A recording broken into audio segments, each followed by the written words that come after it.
Mission accomplished.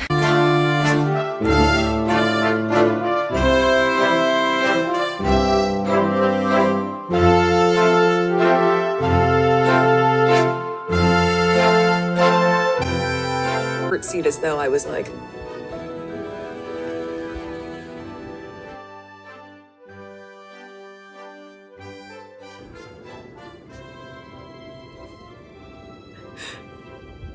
pleasure to meet you, Your Majesty.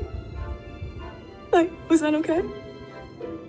But wait, there's more. The conversation of he won't be given security, he's not going to be given a title. And also concerns and conversations about how dark his skin might be when he's born. Hold up. Hold up. There's Stop several right now. There's several conversations. There's a about conversation with you with Harry about how dark your baby is going to be?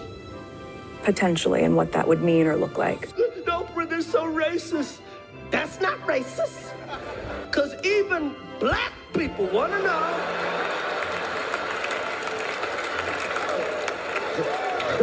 how brown the baby gonna be. That conversation I'm never going to share. Ooh, this is uncomfortable. We'll talk when we get home.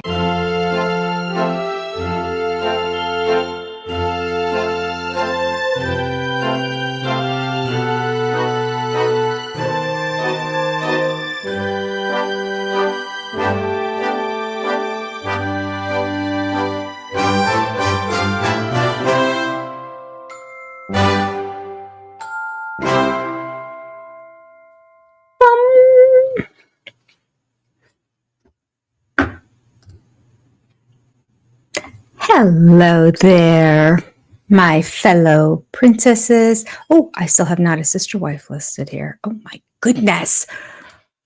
I just learned I can edit it while I'm in the thing too. Look, never hurts to keep learning. Oh, let's see. Who do I want to be? I'll be a duchess. No, I'll be a queen today. Yes, the queen that I am.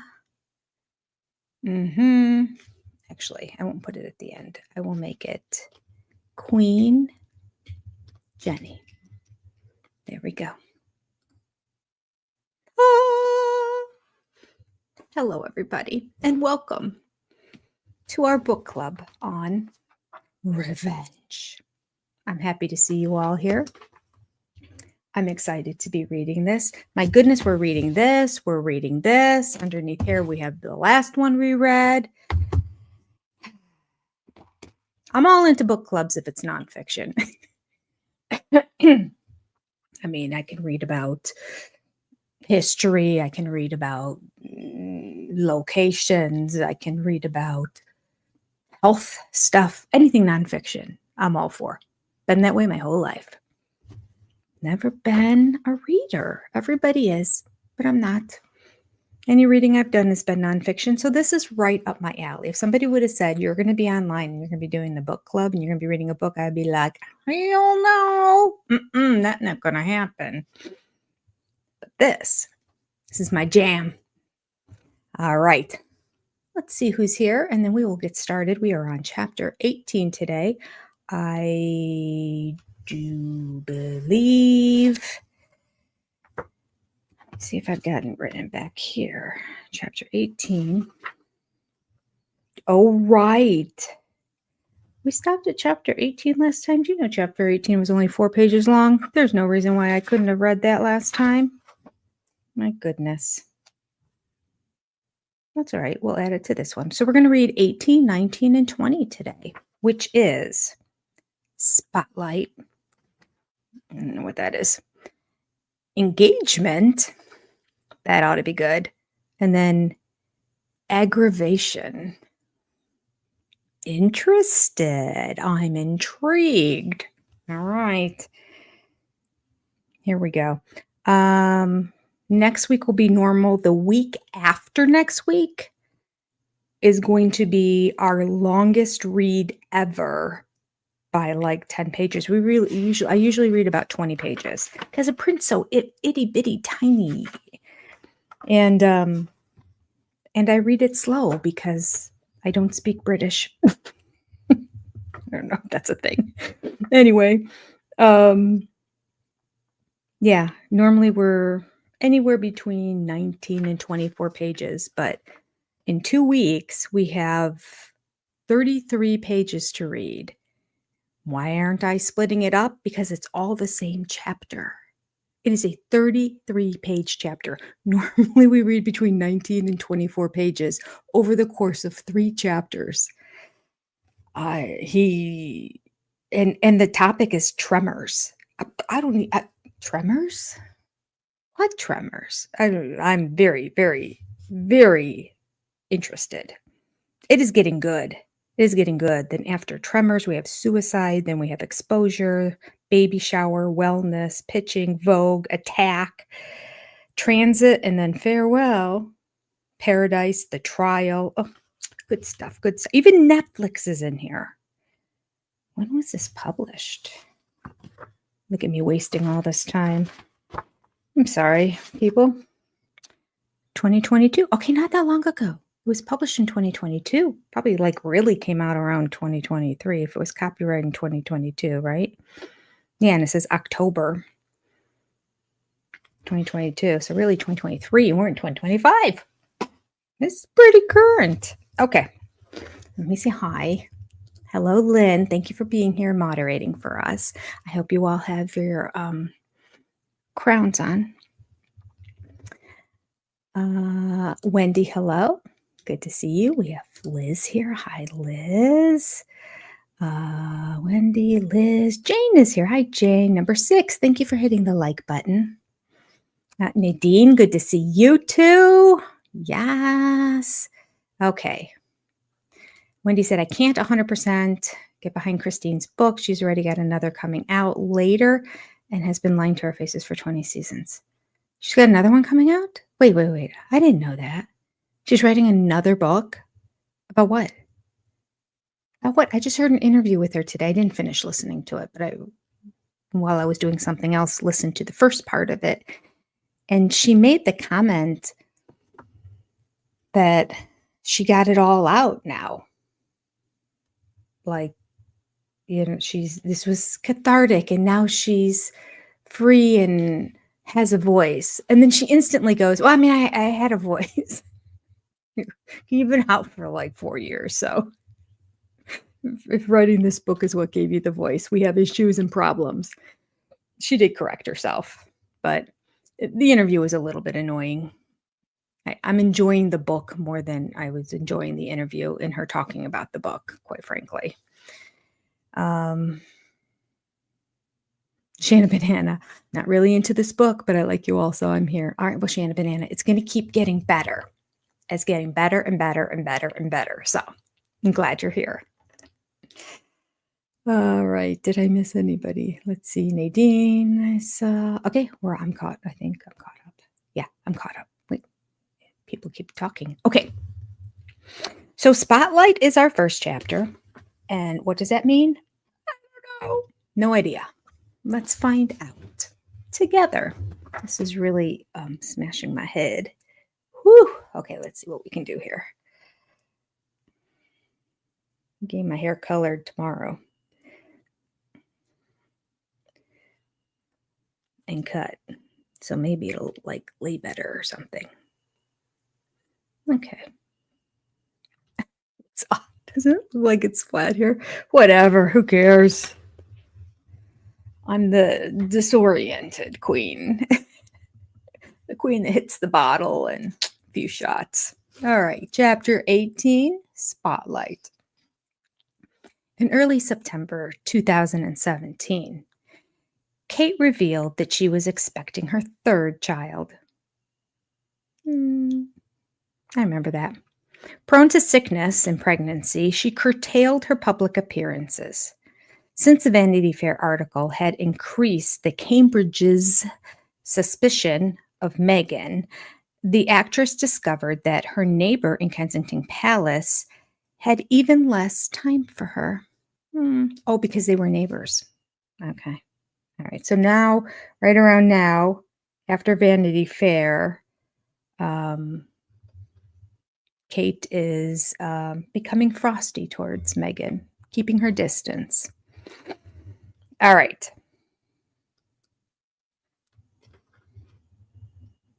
By then, Harry had introduced Meghan to Diana's two sisters, Jane and Sarah, and her best friend, Julia Samuel. Harry assumed that Diana's family and friends would see a similarity between Diana and his fiancée. Both, he said, shared the same problems. They were both victims, so they're the same. He's so simple. He was disappointed. No one agreed that his vulnerable mother had anything in common with his girlfriend. More discomforting for him, they thought Meghan would not fit in with the royal family. Their unease was voiced by Charles Spencer, Diana's brother. At William's request, Spencer weighed in. Ooh, at William's request. Okay. 3 times married, Spencer cautioned his nephew to reconsider his haste towards marriage. His advice provoked a bitter reaction.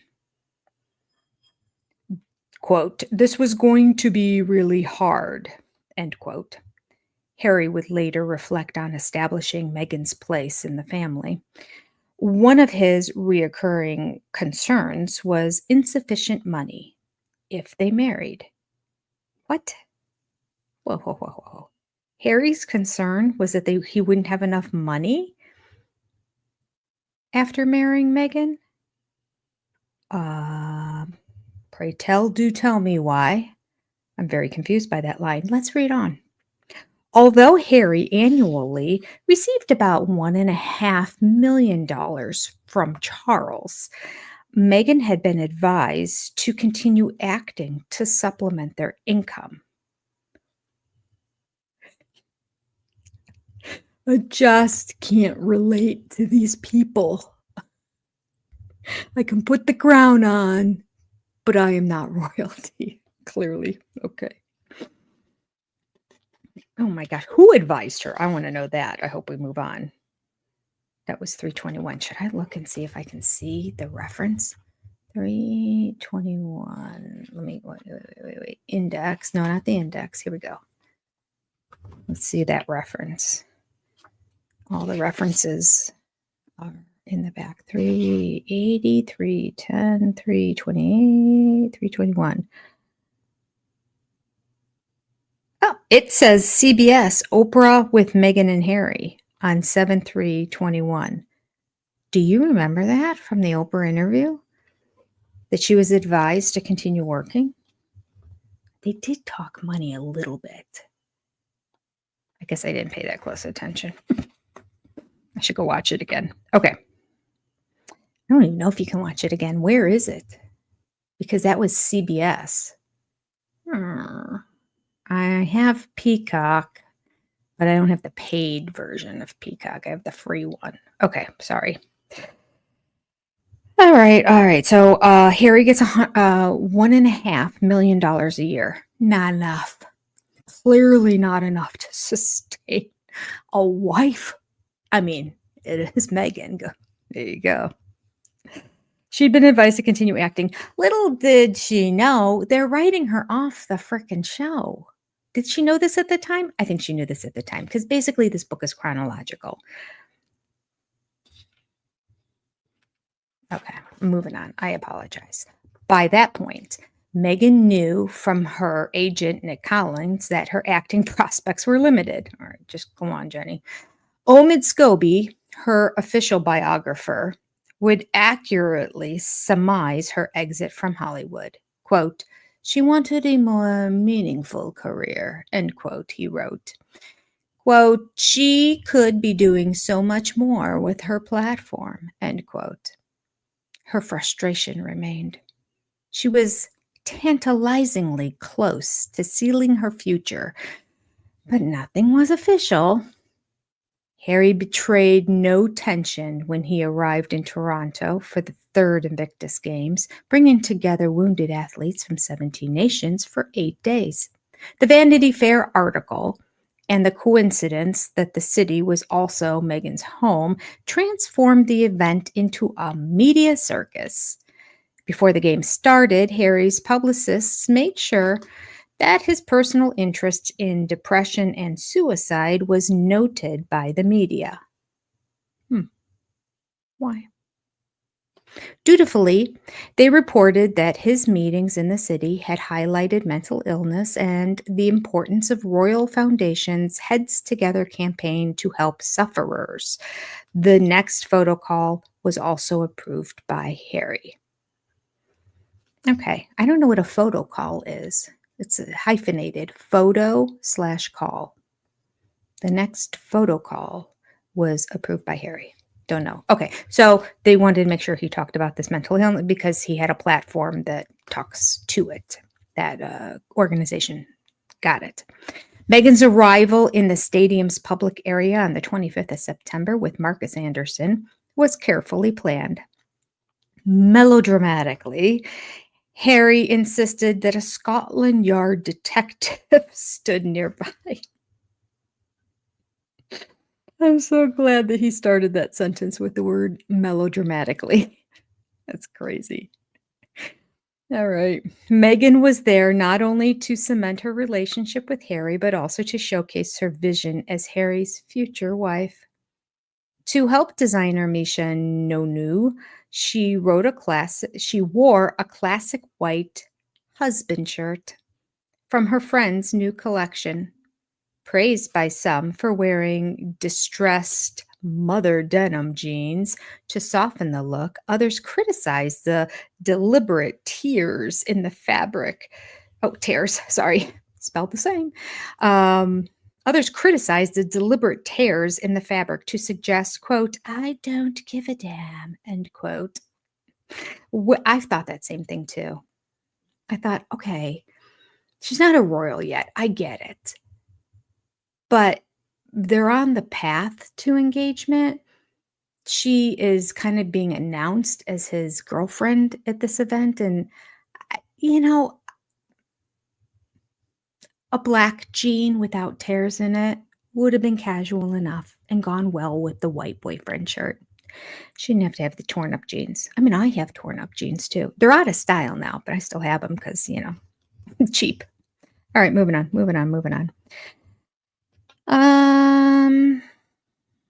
Women found Meghan's cool, minimalist style, her polished, casual look, relatable for their own wardrobe.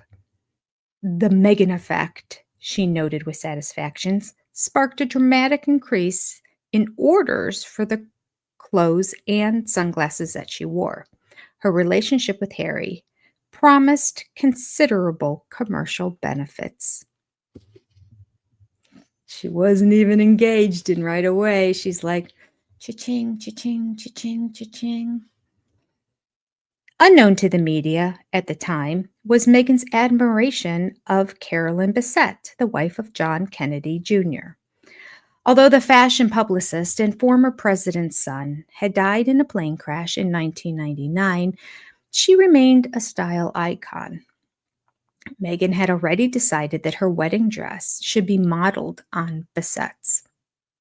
Others would draw a parallel about the previously unknown Bessette ensnaring America's most desirable bachelor prince. After establishing her presence, Meghan prodded Jason, side note, Carolyn Bessette is the first person I ever heard of that got Botox. It's the first time I ever heard about Botox. They were talking about, and I'm like, she's shooting poison into, how vain do you have to be to shoot poison into your face? Now, I do believe in this, how many years later? Almost 30 years later. Gosh, it's been a long time, hasn't it? Yeah, it's about 26 years later. Okay, maybe closer to 25 years.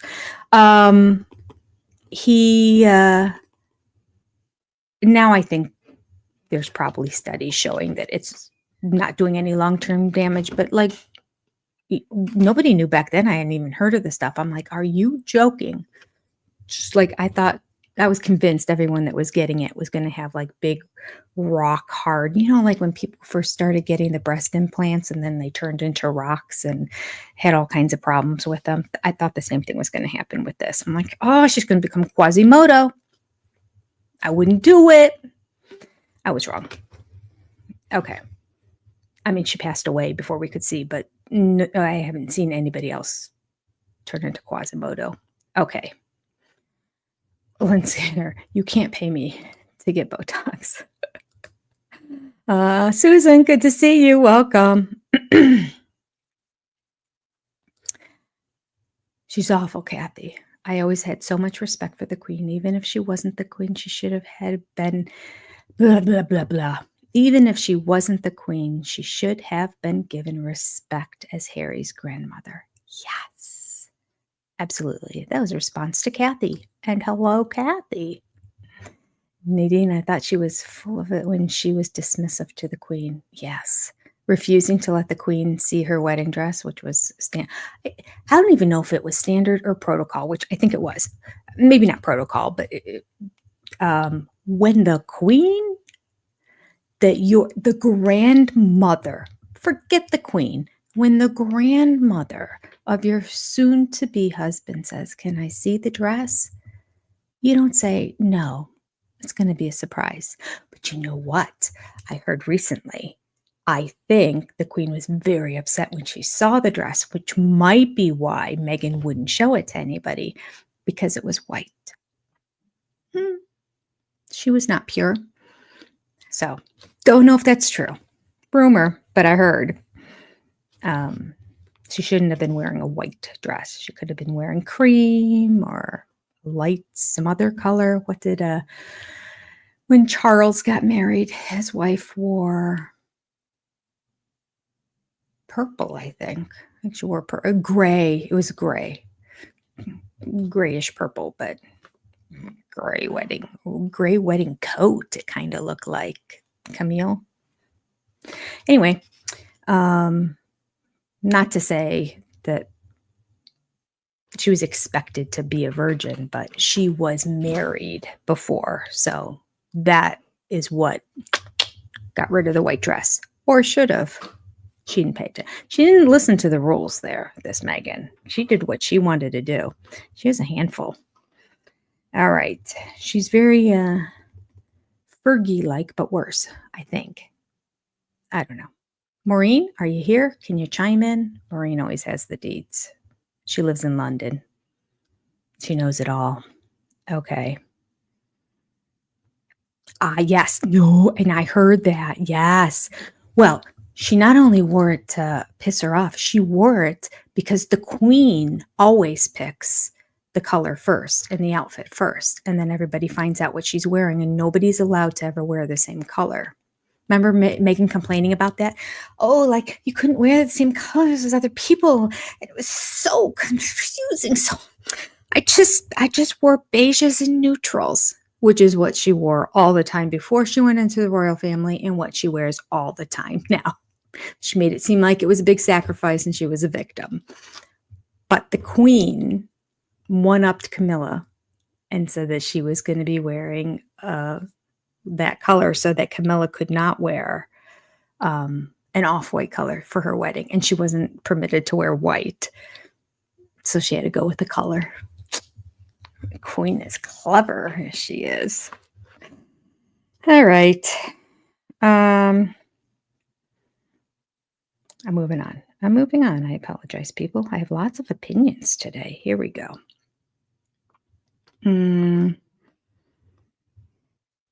After establishing her presence, Meghan prodded Jason Kanoff to choreograph the critical photograph. With the media in place, Harry and Meghan arrived, hand in hand, to watch a tennis match. With an adoring look, Meghan posed alongside Harry, touching and stroking him while the cameras ceaselessly clicked. Her life's work had prepared her for this moment. 5 days later, she landed her reward. Just 1 year earlier, Meghan had entreated Gina our friend Gina. That was her agent, right? Yep. She entreated Gina to fix a photo opportunity with Justin Trudeau. Now, not only Trudeau, but also Melania Trump, the president's wife, and Barack Obama with Joe and Jill Biden were in Harry's box in the stadium. "How's it going with Meghan?" Obama asked Harry, shortly before she was escorted into the box. Leaking that exchange to the media and arranging for photographers to see Doria laughing with Harry in the box confirmed Meghan's status. The message to Buckingham Palace from Toronto was uncompromising. Their marriage plans were irrevocable. "Come up to Toronto and help me," Meghan told her father. He hesitated. He could not afford a ticket or the expenses. He could hear Meghan's anger when her request was rejected. However, after later seeing that his daughter had posed for a photo with Doria, he asked whether, if he did fly north, they could also pose together to take the heat off me.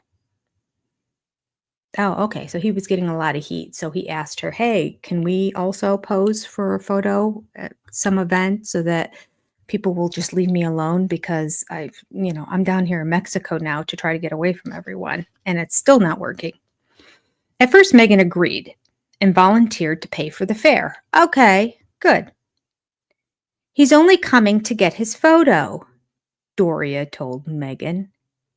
Within hours, Meghan told her father that he should not come.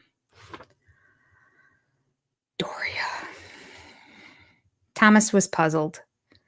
He was unaware that Doria had flown weeks earlier to London to meet Harry. Meghan had not invited him. Unsuspicious of his daughter and her mother, Thomas sought reconciliation among his children. With good intentions, he gave Meghan's telephone number to Samantha. The reaction from his younger daughter was nuclear. Meghan seemed in fury down the line to Mexico and changed her telephone number. Well, her calls to Thomas markedly declined. Staring at the Pacific from his bungalow, Thomas Markle struggled to recognize his daughter's behavior. Shortly afterwards, Meghan filmed her last scenes for Suits. She was giving up professional acting forever. Among those who bid farewell to her was Wendell Pierce, Rachel Zane's, quote, father for 4 years. "You have always been a friend to me," he said to Meghan. He never heard from her again. He said later, he too was ghosted. Well, she's nothing if not consistent. "I will use you and befriend you and take everything I can from you, and when the well is dry, I shall discard you." Chapter 19. Suits was on for 7 years. Rachel got 138 minutes on the show. I saw that somewhere too, which really irks me that she got as much money as she did for as little as she was actually on the show. I know. Not only imagine it not happening, but intentionally not wanting it to happen. Although he did end up having a heart attack, so there's that too. Okay. Joni, good to see you.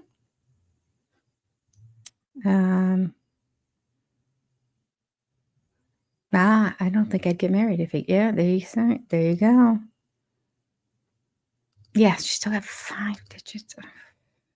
Disgusting. Just disgusting, I say. Okay, I'm going to continue on. We are reading chapter 19 called Engagement. To please Harry, the Queen agreed to ditch centuries of tradition. That's a good opening sentence. Meghan would be fast-tracked into the royal family before the wedding. You know what? Catherine has to just go nuts over all the rules that she followed. And like, she's British. Like, she was one of them. She just wasn't one of them in terms of being royal. But Meghan, who is she? Nobody knew until she got engaged to this kid. All right. 2 weeks after the Invictus Games ended on the 12th of October, Harry introduced Meghan to the Queen in Buckingham Palace. Over tea and sandwiches, the monarch formally approved her grandson's engagement. The 91-year-old had no choice. Apparently, she had already met Meghan in Windsor Park. In a fleeting, unexpected encounter, Meghan would claim to have performed an unrehearsed, botched curtsy. Yeah, here we go. Okay, wait. Okay, so this was over tea and sandwiches. The monarch formally approved her grandson's engagement. The 91, you had no choice. Apparently, she had already met Meghan in Windsor Park in a fleeting, unexpected encounter. Meghan would claim to have performed an unrehearsed botched curtsy. During the formal meeting in the palace, Harry would describe how the Queen's corgis, who had for the previous 33 years barked at him, lay at Meghan's feet and wagged their tails. Isn't that the sweetest? Meghan described the scene as very sweet. Of course, she described it as sweet. I am going to create a video. I don't really have that much time, but I want to create a video going back through the Netflix series and make a video clip of every time Meghan says the word sweet. It's nauseating. It's so sweet. Oh, it's so sweet. She doesn't really call people sweet, like you're so sweet, but like, oh, and then the moment was so sweet. So this does not surprise me. Meghan described the scene as, quote, very sweet. 1 month later, Meghan finished packing her belongings in Toronto and flew to London to start her new life. Or chapter, as she preferred to call it. That's pretty good. Most people would say they're starting their new life. This is the beginning of their new life together. This is the new thing. But no, it's just a chapter in the book of Meghan Markle. Just wait. We're going to flip a few pages and she's going to be out of there in the next chapter. Okay.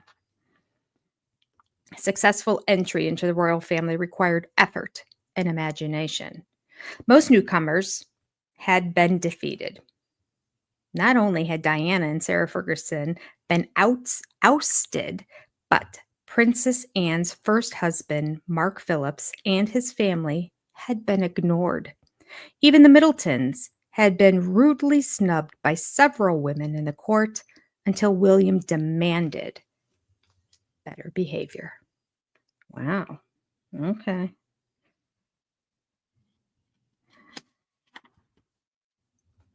Meghan was a beneficiary of those misjudgments. In anticipation of the engagement's formal announcement, palace officials agreed that to ease her transition into the family, she needed guidance about the restrictions accepted by all members of the royal family. Harry would claim that he had forewarned Meghan, quote, "You know what you're letting yourself in for." Letting yourself. We wouldn't say that in America. We would say getting yourself. Okay. "You know what you're letting yourself in for. It's a big deal and it's not easy for anybody." End quote.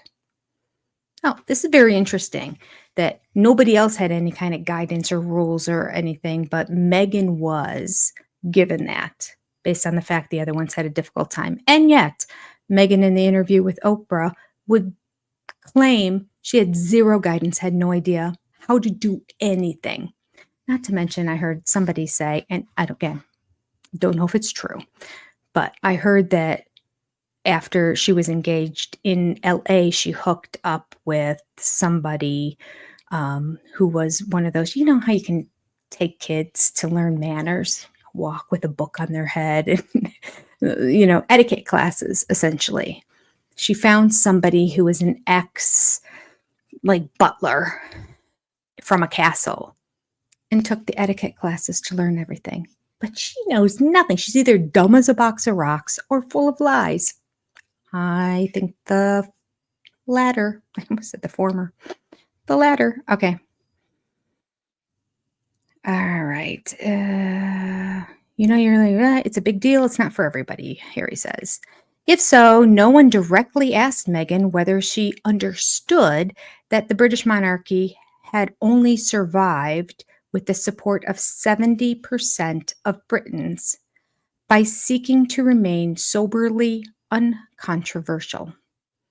No one spelled out to her that monarchists were unaware that most of the changes made to ensure the crown's modernization and survival had been imperceptible. But then no one recalls that Meghan asked any detailed questions before the engagement was officially announced on the 27th of November, 2017. At 10 a.m., wearing a white coat, later changing into a 56,000-pound Ralph and Russo dress, a labor favored by Naomi Campbell and Jennifer Lopez, Meghan entered Kensington Palace's sunken garden. With Harry beaming, the photographers were given time to produce their best shot.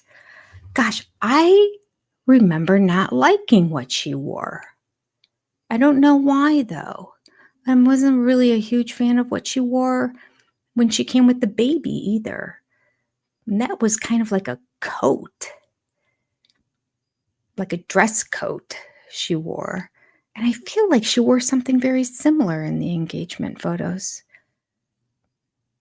Gosh, why did I not like it? I can't picture it right now. I'll see if it comes to me. I can always look it up online here too.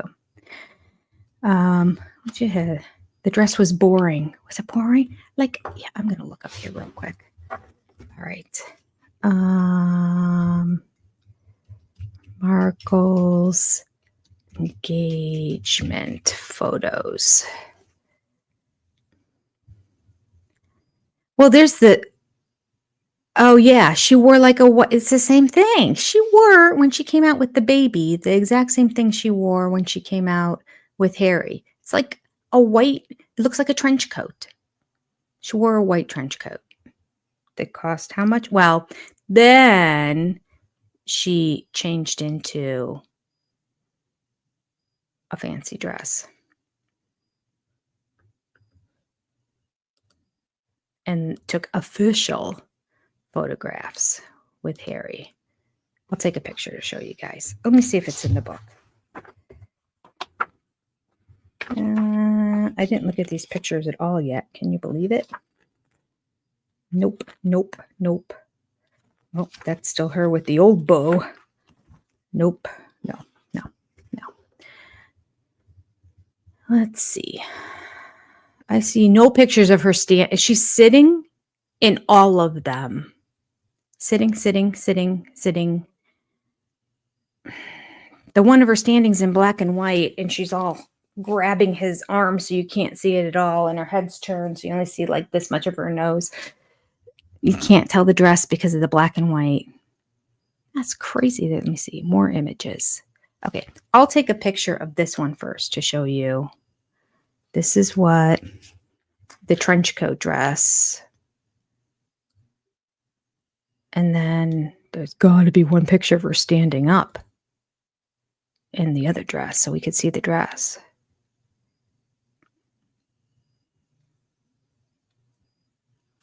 Maybe she didn't like the dress. $57,000 worth of designer dress was too ugly for her because there is not one photo on here of her standing in that dress. Okay, well, I will show you a picture of her not standing in the dress, but instead sitting.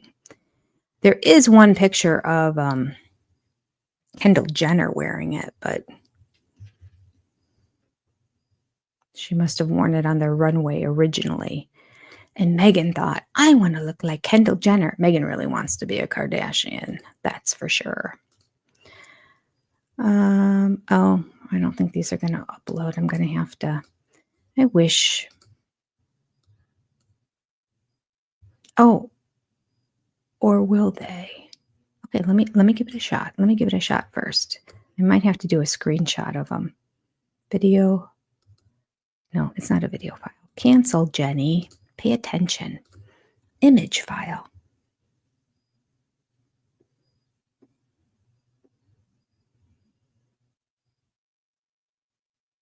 I don't even see a. It's weird. I do not even see a.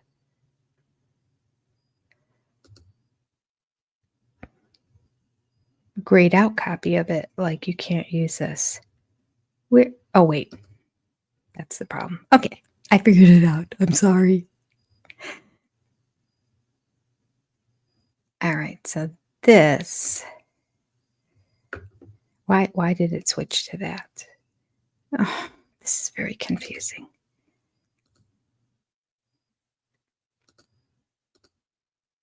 There we go. So there, I mean, it was a small picture, so it's a little blurry when I took the screenshot of it. But so I guess there's a green dress underneath there. There's no pictures of the green dress anywhere. So I guess it is a coat that she was wearing. She wore a coat. I don't care if it was in the middle of winter. If I was engaged to the prince and I'm taking pictures that are going to go all around the world, I think that I could last for 10 minutes outside in any attire. I would not need to put a coat on, but fine, whatever. I mean, she obviously liked the coat. The coat was probably some fancy designer thing. And let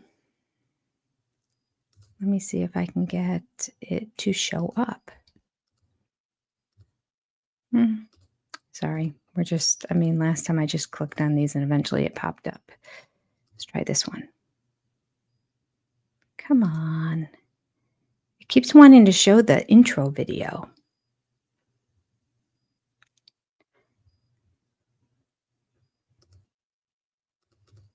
Yeah, wait, there we go. There's the dress.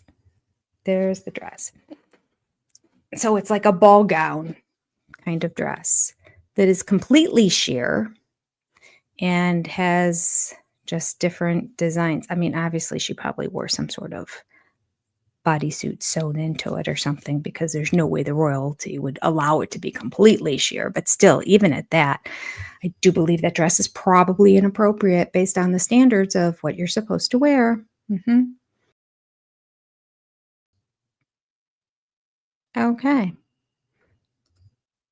And we're back. Sorry about that little side note. This could be the longest live stream ever by the time we get through this. My bad. Okay, where were we? Nope, we haven't read that yet. Okay, do you know what you're letting yourself in for? Okay. At 10 a.m., wearing a white coat, later changing into a $56,000 Ralph and Russo dress. All right, so she had somebody choreograph how she was standing and all that. Nothing seemed special about it. It seemed actually more proper and sweet the way Catherine did it. Otherwise, I would say she's probably closer to Diana, because Diana seemed a little sheepish. That's kind of how she came across. I think she was trying to emulate Diana. I am sure she studied the engagement video and photos of Diana, because that's exactly how she acted. Okay.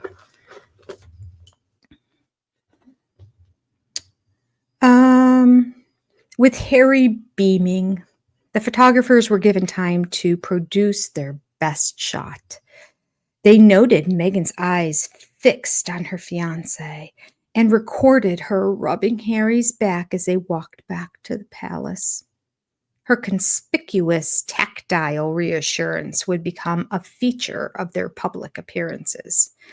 To some, it was maternal. To others, proprietal.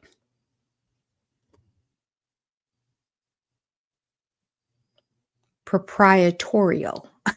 Sorry, it's a word I've never used. It was hovering. It was stake claiming. That's how I would put it. Okay. The fashionistas were excited over that white trench coat. Okay. Uncle Kate, who wore a high street rice dress for her engagement announcement. Meghan was not wearing an ethical garment. Her clothes and accessories, worn with a confident sense of style, were praised as authentic. Meghan is very in the know, gushed one of the commentators. She just gets beauty. Her approach is very effortless. She just wants to look like a better version of herself. These are all quotes that are in the back of the book. No one dared to comment on the genius of Meghan's street smart showbiz performance. With her reassurance, Harry expected to be seen by the public and media precisely as he wanted. In a 20-minute BBC TV interview which followed, Harry revealed to Michelle Hussein that from the first moment they met, he knew that Meghan was the one. Poised and self-confident, Meghan said that at the early meetings she knew nothing about Harry.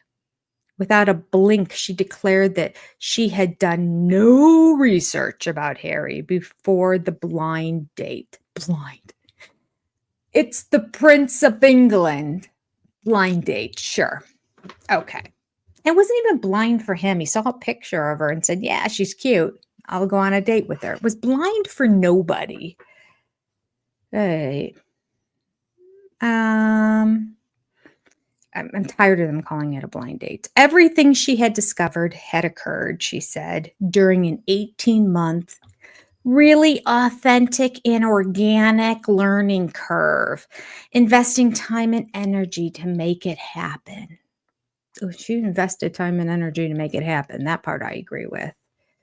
Really authentic and organic learning curve. Her language kills me. She says so many words. She is so Cody Brown. It's got to be a narcissistic quality and characteristic to say a bunch of words and not say anything. To not be able to truly express yourself, but to talk around things. It's got to be. Okay. In that period, she had, quote, learned about him by focusing on who we are as a couple. It doesn't make any sense. She learned about him by focusing on who they are as a couple. Like, so you didn't focus on him at all? It was always about him with you. It's another narcissistic statement. Then, without a flicker of doubt, she volunteered that, quote, Catherine has been absolutely wonderful. Amazing, Harry agreed. As has William as well. Fantastic support. Harry's whole family had been given, quote, absolutely solid support. Diana, he was sure, was present for this crazy journey. Oh, those are her words. She told him his mom was present for their crazy journey. Harry didn't come up with that. Sounds so Meghan. Something she would say. She and Meghan would be as thick as thieves. I think she would be over the moon, jumping up and down, so excited for me. Finally, Harry revealed that he had called Thomas Markle to ask for Meghan's hand. What a guy.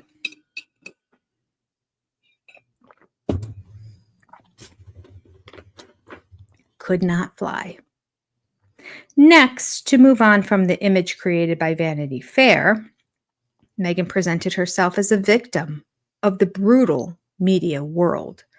Quote, I've never been part of tabloid culture and I've lived a relatively quiet life. She explained. There's a misconception that because I worked in entertainment industry, this would be something that I would be familiar with. Nobody thought you'd be familiar with royalty, but you're very familiar with the cameras. You just arranged somebody to choreograph the whole walking out. All you had to do is walk out, stand there and smile. He answered like 2 questions and they turned around and went back. She hired somebody to choreograph it.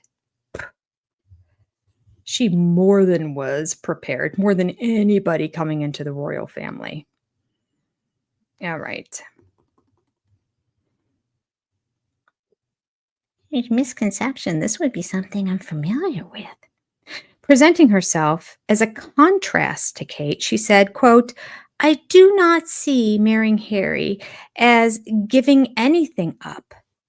I see it as a change. It's a new chapter. Oh, totally. No truer words were spoken. She's given nothing up. She's taken advantage of it. She's taken the fame, and then she's going to take it back to the United States. She would use her new platform with Harry. Both of us, quote, both of us have passions for wanting to make change for good. There's a lot to do, end quote. Yeah, that's what she said when she left England, too, and she came to the United States. They were both going to dedicate their lives to service, but they were going to be based in another country. How much philanthropy have you seen her do? Or Harry? He's continued with his Invictus Games. Well, he founded it and started the whole thing, so that's obvious. They would have been going every week somewhere and doing something. I haven't seen her do anything. And I haven't seen her do anything that wasn't self-serving. Nothing. Okay. We're passionate about seeing change. Harry agreed. We're a fantastic team. I'm not even going to try a British accent, by the way, because I can't do it. So I'm just going to use a different voice. And over time, we hope to have as much impact as possible. Meghan added, once you have access or a voice that people are going to listen to, with that comes a lot of responsibility, which I take seriously. The subtext was unambiguous. As a member of the royal family, she would campaign for her causes and ignore the royal gossip of uncontroversial impartiality. With few exceptions, the newspapers were ecstatic. Journalist Robert Lacey welcomed a mixed-race descendant from enslaved ancestors into the royal family as a brilliant step forward. Meghan, he was certain, would enhance the royal family's appeal, especially among minorities and the young. In the Daily Telegraph, she was hailed as, quote, the best thing to happen to the firm for decades and is arguably more charismatic than the rest of them put together, end quote. The Sunday Times agreed, quote, she can make her case for a 21st century monarchy, end quote. Others were thankful that Harry had not chosen a, quote, boring Sloane or a weedy aristo. It's all too fabulous, and so is she, end quote. Richard Kay, a Daily Mail journalist close to Diana, was similarly enthusiastic.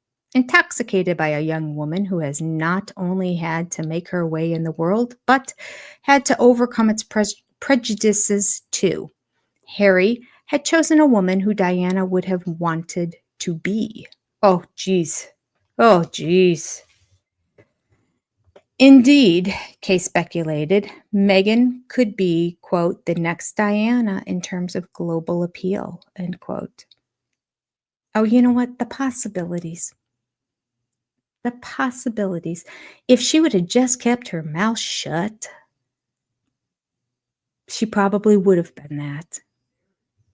I mean, I bought it hook, line, and sinker. I was excited she was there. Well, she started speaking. All right. And if Harry would have kept his mouth shut too, but Harry's just parroting what she says, so he can't help himself. I don't think he knows much. Where are we? Indeed, Kay speculated, Meghan could be the next Diana in terms of global appeal. With a new Diana, the monarchy's future looked fascinating. Sarah Vine noted that Meghan, 3 years older than Harry, was like a mother, caring and encouraging him. Oh, we totally see that. She provides an older, stable presence for the little lost boy. She will be giving up everything to marry the prince, end quote. Trevor Phillips, an outstanding Black commentator, spoke for many. Quote, it's a very big deal that she has talked of her pride in her ethnicity. For people of color, that will be seen as a very positive, modern approach and immensely welcome, end quote. Inevitably, there were a few cynics. Quote, she doesn't ride and hates shooting? Question mark, end quote, asked one. Quote, will she fit into the aristos who surround Harry? End quote. Another knowingly asked whether Harry's closest friend, Skippy, Skip, and Guy Pelly liked Meghan. Nikki Pretty, her childhood friend, fired the most hostile comment, quote, Princess Pushy gets exactly what she wants, and Harry has fallen for her play. Woo! Woo! She has always been fascinated by the royal family. She wants to be Princess Diana too. She will play her role ably, probably. But my advice to him is to tread cautiously, end quote. Ooh, Nikki Pretty. That was like her best friend. Remember we read that early on? Well, Meghan ghosted her. Disillusion. Meghan ghosted her, and she's not even married yet. Like, she's cutting everybody off. No wonder she had nobody at the wedding. She ditched all the people in her life, including her family, her father. Disillusioned by her treatment by Meghan, Pretty sold her story in a large photo album for nearly $150,000. You go. She shouldn't have given him a large photo album. She should have given him some photos for $150,000. And then later on, done another $150,000 for the rest of the photos. Ooh, guess what I found in a box under my bed? I thought I gave you everything, but I've got more. Even Trevor Engelson joined in. Oh, did he? Tongue-in-cheek, he pitched a film about a divorced man arguing about his children's custody with his ex-wife after she married a prince. After scrutinizing her TV interview, Stephen Glover, a cautious observer, identified Meghan's skills of self-promotion, and that with her acute commercial brain, she is far from being a shrinking violet. End quote. If Meghan was embarked on a mission to promote brand Markle, suggested Glover, she was destined to conflict with the cautious brand Windsor. He concluded, the last thing the royal family needs is a vocal activist from across the pond noisily embracing global causes. End quote. She just gives Americans such a bad name. Why is it that almost everybody that's American that becomes a celebrity status, it's just not a good representation of our country? I mean, I guess when it comes to reality TV, you pick the freaks to put on anyway. So there's that. And anybody who just desperately wants to get on camera is a kind of personality that's that too. It's just, why does that represent our country? It's such a small percentage, but such a shame. Such a shame. Worldwide reports ignored those suspicions. The American media gushed about, quote, the most eligible bachelor in the world. The New York Post headlines, "She's gorgeous, she's talented, she's philanthropic." It was echoed by the Washington Post's, "She's American and she's awesome." Meghan's biography was flattering.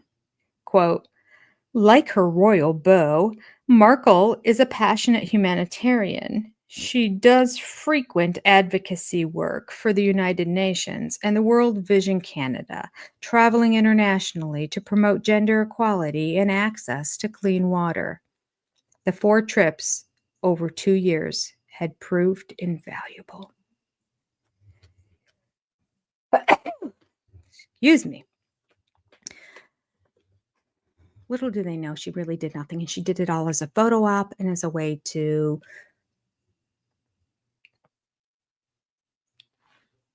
not promote herself, but like leap herself, push herself, raise herself up to a status of notoriety for more money and to find a rich husband. Moving on.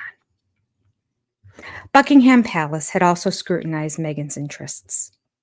Astutely, the Queen persuaded Samantha Cohen to withdraw her resignation, which had been submitted after Geit was dismissed.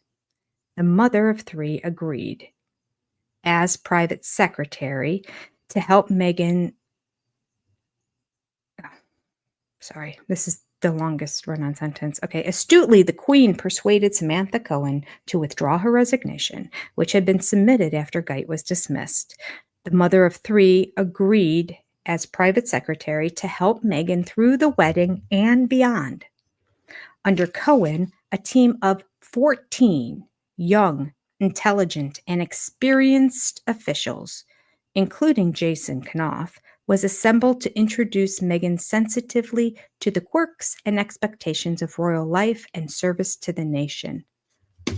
She had a team of 15 total people whose sole responsibility was to educate her. And she said she had no guidance, no handbook, no training. She was just thrown in. Boy, is she a liar. There would be, said the palace, 6 months of listening and learning. Quote, "She is going to proceed with humility," end quote. Oh, I think she needed 30 people. It didn't stick. Among the additional staff was Lieutenant Colonel Nana Coffey. Okay, I don't know, somebody else of the household of Lady Susan Hussey, a lady in waiting to the Queen since 1960. Okay, Hussey and the other close companions of the Queen visited Meghan in Nottingham Cottage, I've done that before, to offer help and advice. Well, seems like she's just dripping with help. Considering the importance of making a mixed-race woman welcome, Cohen's team tactfully sought to understand Meghan's concerns, her priorities, and how her ambitions could be realized. For hours, they discussed resolutions to problems and how she should feel as part of the royal family. In response, Meghan was insistent that she would not allow Buckingham Palace to shape her. That was a great way of saying thank you. Thank you for all the money, the vast amount of money that the salary of 15 people, plus the lady in waiting on top of it, the hours and the salaries of all of them to help me be successful. I will pay you back by insisting I will not allow Buckingham Palace to shape me. Okay. Meghan said she would remain independent. She did not want the firm to dictate her thoughts and activities. Well, that's the job. Did she not know this was a job? Maybe she didn't know it was a job. Maybe she just thought, it doesn't matter what's involved. It's going to be short term anyway before I yank them out of there. All right.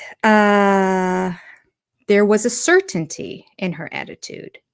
Few underestimated the elephant in the room, Meghan's resolutely independent attitude. But no one anticipated the battle to come. The couriers expected her to join their society with unquestioned loyalty to the crown. In her subsequent interview with Oprah Winfrey and other interviews, Meghan denounced the palace staff for failing to discuss her needs and objectives from the outset. But before the Oprah interview, Omid Scobie accurately reflected Meghan's opinion, and that contradicted the version that Meghan offered to the world later on TV. Quote, "The Queen was wonderful, warm, and generous toward the new Duchess," he wrote. Quote, "She made sure that Meghan knew what was going on," end quote, Scobie added.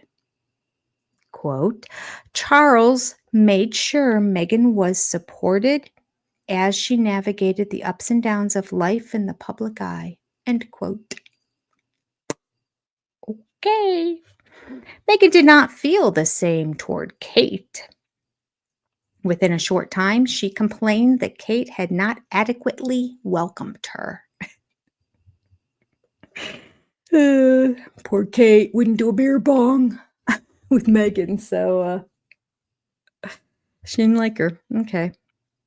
The difference of background and experience made them unlikely soulmates. Oh, that's fair. You can't force people to be friends. You can't force people to like each other.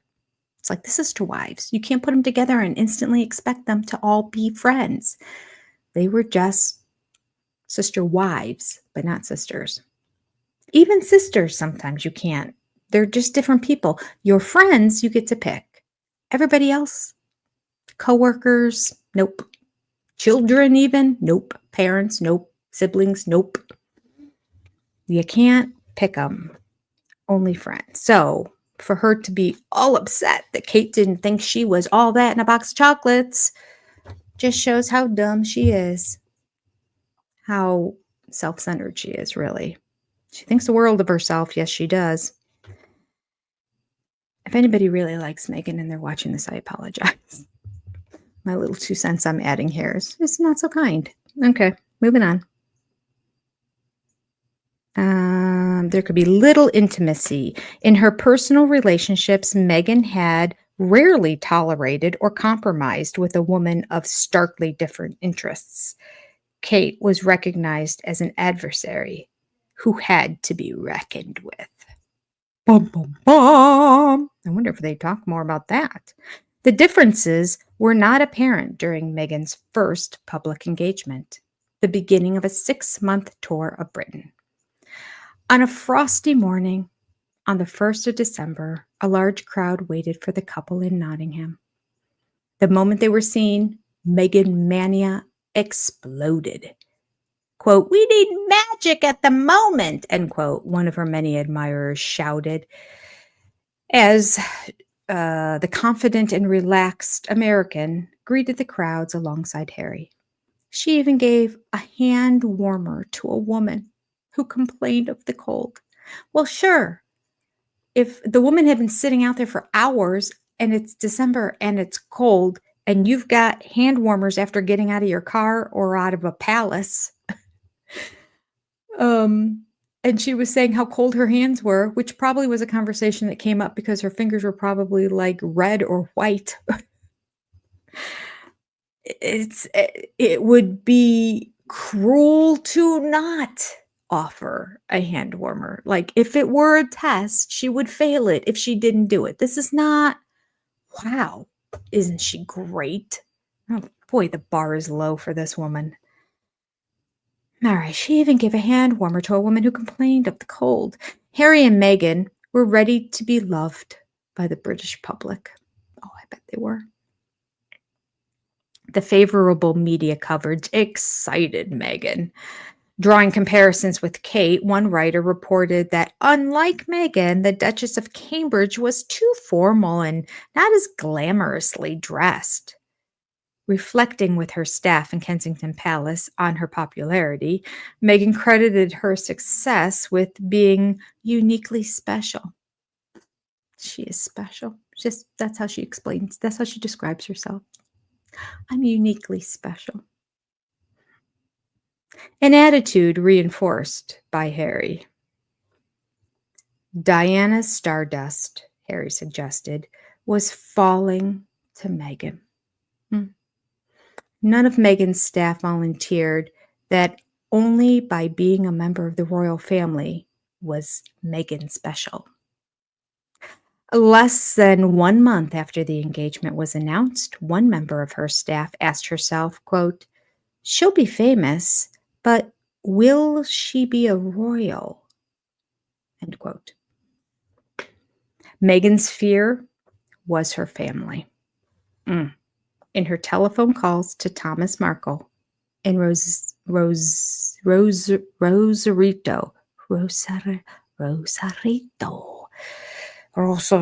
Mexico, Meghan continued to urge him to lay low. Papa, say nothing. He was ordered not only to say nothing, but not even appear in public. Stay in your house and have people bring you toilet paper and food. His address was still unknown. On the 6th of December in 2017, Meghan's order to Thomas Markle became worthless. The manhunt was over. Tom Jr. had sold his father's address to a journalist. I mean, her family really is a piece of work, I will say. I mean, Thomas is the best out of all of them by far. A Daily Mirror reporter was outside Thomas Markle's house when he emerged that day. Asked whether he would escort Meghan down the aisle, Thomas replied, "Yes, I'd love to." Then he added, "I'm very pleased. I'm delighted. I'm sorry. You know I can't talk." He had done his best. The first photograph showed a disheveled, overweight man. The following day, Thomas was stopped in a narrow road outside his house. "A present for you," said a British journalist, thrusting a bottle of champagne and a packet of British tea at the surprised man. Within hours, an army of journalists and photographers were packed into the narrow, dusty road outside his bungalow. Quote, "All hell's broken loose," he told his daughter from his cramped living room. "I'm besieged." Meghan was thrust into a frenzy, made worse by the story about the champagne. "That could be considered a bribe," snapped Harry, listening to the call. Thomas was bewildered. A bribe? What did Harry mean? "I'm being harassed every time I leave home," he pleaded. "This is crazy. I'm surrounded. I need help." "Don't speak to anyone," ordered Harry, clearly unable to imagine the chaos in Markle's isolated community. "Don't talk to the media. They'll eat you alive."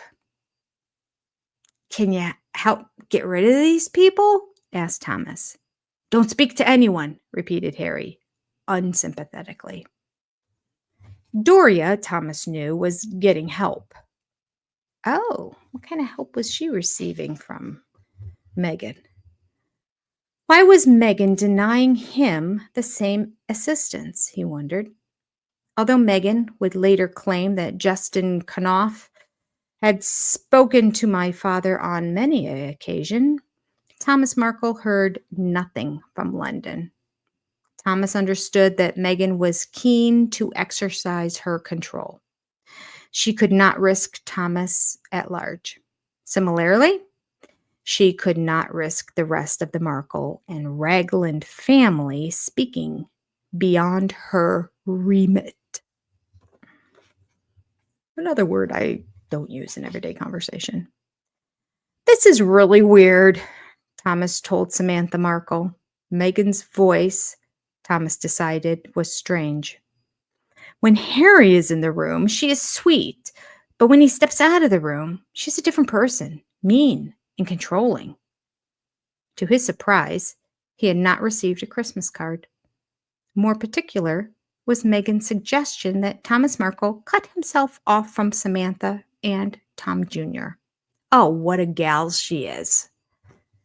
Please, this is important to me to be really, really popular and liked. So if you could do me a favor and cut your children out of your life, besides me, of course, that'd be great, Dad. To his surprise, he had not received. Oh, wait, I read that. You do not need them, she said. I'm not disowning my kids, Thomas Markle replied. That's crazy. Then I have nothing more to say, said Meghan. We have nothing more to talk about. End quote. Okay. Thomas Markle now suspected that Doria was forcing the division. At the same time, he believed Meghan had told Doria not to speak to Thomas. Quote, Doria was feeding anger and spite to Meghan, complained Thomas. Doria, he reluctantly believed, saw an opportunity that Meghan would pay off Doria's debts for college and also buy her a new car. For the time, his calls to Doria were ignored. She's obeying Meghan's command, he concluded. In Kensington Palace, the couple were in the midst of self-created turmoil. The TV documentary marking the 20th anniversary of Diana's death had been memorable for Harry's outspoken damnation of the media for causing his mother's death. He forgot Diana's countless provocative poses for photographers, especially those in a turquoise swimsuit in the south of France just before she died, and that she was killed by a drunken driver, discouraged to be She was killed by a drunken driver, encouraged, that makes more sense, to be reckless by Dodi Fayed. And she was not wearing a seatbelt. That documentary had been preceded by Prince Harry in Africa, a TV documentary about his charity, Senegal. Harry revealed that he wanted to spend the rest of his life working in Africa. Now I am so energized, fired up, he said. And now for me, I can see exactly where I want to take my life. Africa was his future. Yeah, good luck with that. I am struck by how happy he seems, how comfortable in his own skin, reported Byron E. Gordon in the Daily Telegraph. Portraying Harry as a rock-solid role model, Gordon believed that Harry's lightness of touch confirmed that his demons were expunged. The message he sends out to young people, she continued, is, quote, be kind to yourself, do good things, and everything else will follow, end quote. Gordon made those pronouncements to promote Harry's Mad World podcast, which described his descent into total chaos. Unmentioned, I wonder if that podcast is still around. Mad World podcast about his descent into total chaos. I hadn't heard of it before. Unmentioned was Harry's gratitude to Meghan for introducing him to eye movement desensitization and reprocessing, a treatment to unlock distressing memories. Harry's confessions were matched by Meghan's later revelation, quote, I give things a lot of thought, and I try to be sensitive and thoughtful as possible to how it'll make someone feel. Do ya? Do ya, Meghan? I don't think so. Their palace staff were encountering a different experience. Her words are not matching up with her actions, according to the people who work in the palace. Meghan had told BBC TV in her engagement interview that she was marrying Harry and joining the royal family on her terms. In their staff's private discussions with Meghan, she spoke about launching a campaign to empower women and voiced her frustrations about the royal family's ingrained tradition to avoid controversy. Oh, yeah, we love controversy. That's exactly what's going to draw people. What makes me not even watch the news anymore? I mean, ever since I was in my 20s, I'm like, even the local news, I'm like, it's negative, negative. How do you watch that and then go to bed at night? It's so negative. And I remember saying to my husband, if there was just one channel that was a local news channel that started with a positive, feel good, upbeat, this is what's happening in our community story, and then ended with a positive story, that is a news channel I would be watching. Nobody read my mind. I'm telling you, I don't even watch the news anymore. My husband tells me what's going on in the world. I catch clips of things on YouTube. I follow financial stuff, which if you follow financial stuff, it basically is influenced by the economy and by the dollar and by wars, so I find out about it, but I find out about it neutrally because everybody who I follow, they don't care who's in the office. I mean, they probably have political views and they probably do care on one level, but when it comes to their finances, all they care about is that their profile is going to continue to grow in value. So it's a down the road, down the middle. They can be hard right or hard left, and then take the complete opposite stance if it's something that's just going to help the economy grow. That's all I care about. That's how I get my news. All right, so I admitted it to you. Call me stupid if you want, but it keeps me happier. Okay. Just give me the facts. I don't need to know opinions. I'm tired. Half the news channels out there are like opinion channels anyway. It's like the opinion column of the newspaper from back in the day. I'm like, what? Isn't this a national? Okay. It's all slanted. Okay. Sorry. Didn't mean for this to get political. Point being, bad idea, Meghan. Bad idea that the royal family should get controversial. No. You get controversial, 50% of your viewers now don't like the royal family. They don't need that. They don't need that. She's dumb. She's the entitled millennial Gen Z, soon to be alpha generations of, my opinion is the most important. And everyone really should listen to me, especially if the person is an actor or a singer. They somehow think that talent that God gave them entitles them to instruct everybody else how to think. And usually their thoughts are half a bubble off. I'm done now. I'm done. I'm sorry. I'm going on. All right. So she was upset the royal family's tradition and avoiding of controversy was antiquated, for goodness sake. So's castles. Should we get rid of that too, Meghan? We'll put you in a cabin. Meghan's opinions raised sensitive questions for Samantha Cohen. Could a 36-year-old who deemed herself to be professionally successful adopt the British propensity for understatement? Could she ditch Hollywood's hyperbole in favor of the palace's low-key, repetitive, no comment? How could an ambitious, career-minded, outspoken California actress understand the royal family's immutable hierarchy and rigid protocols? One staff member silently questioned whether the Californian really wanted to exchange the sunshine and ocean breeze for rainy Britain. Oh no, she didn't. And whether Harry would be tempted to exchange the grouse moors toward Beverly Hills. That must be a way to describe topography in London. Again, never saw those words. I am constantly pointing out everything I don't know in this book. This is your way of seeing just how dumb I am.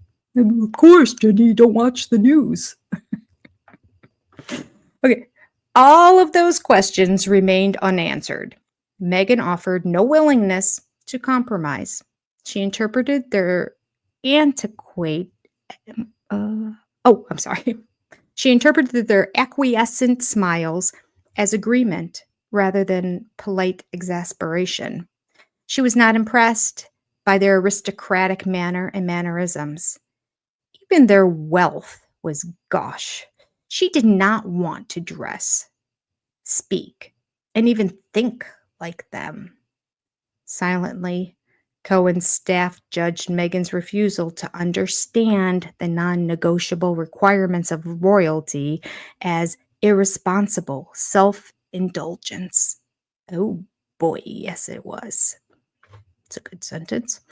In the run-up to Christmas 2017, both sides blamed a clash of cultures. Well, here's the thing. The royal family, the institution, the firm was not marrying into the Markle family. This is what she didn't understand. She was marrying into the institution, and thus she needed to adapt. Narcissists have a hard time with this. Meghan was used to starting the day early. She was a doer. She wanted action. Emails to her staff arrived before breakfast, some as early as 5 a.m. The sin was not the emails, but rather Meghan's irritation about the staff's response. Meghan never explained whether she expected the staff to reply instantly to her 5 a.m. messages or whether she was merely getting on with her day. Quote, "They preferred a more genteel pace," end quote, her friends would say about her staff, and disliked the, quote, "American work ethic," end quote. No, I'm sorry. I am a hard worker. I put in many hours a week. I would never expect anybody respond to an email or a text that I sent at 5 a.m., 6 a.m., 7 a.m., even 8 a.m. And at 9 a.m., I just expect a response that day. I don't even expect a response that day, quite frankly. I would like a response that day, especially if it's work related. My nose tickles. Sorry. And then in the evening,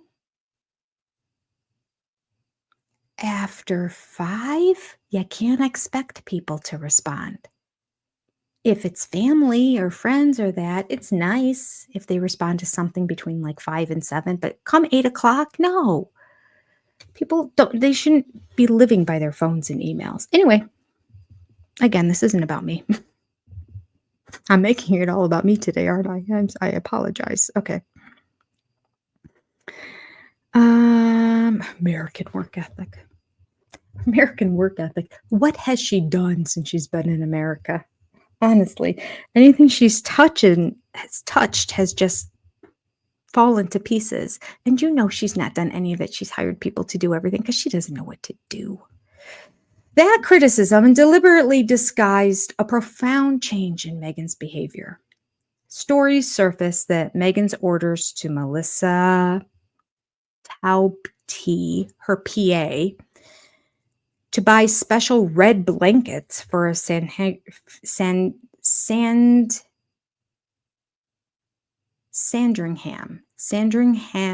Somehow that doesn't sound right. Sandringham. Anyway, I got that syllable, an emphasis on a syllable wrong in there somewhere. Shooting party. All right, so her orders to have this PA buy a special red blanket for the shooting party ended in screams. Oh, who would scream? I don't remember the last time I screamed at somebody.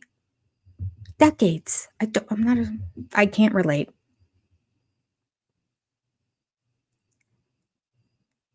Taubati, whoever she is, Melissa, we're going to call her Melissa. Melissa complained Meghan had failed to buy the right blankets.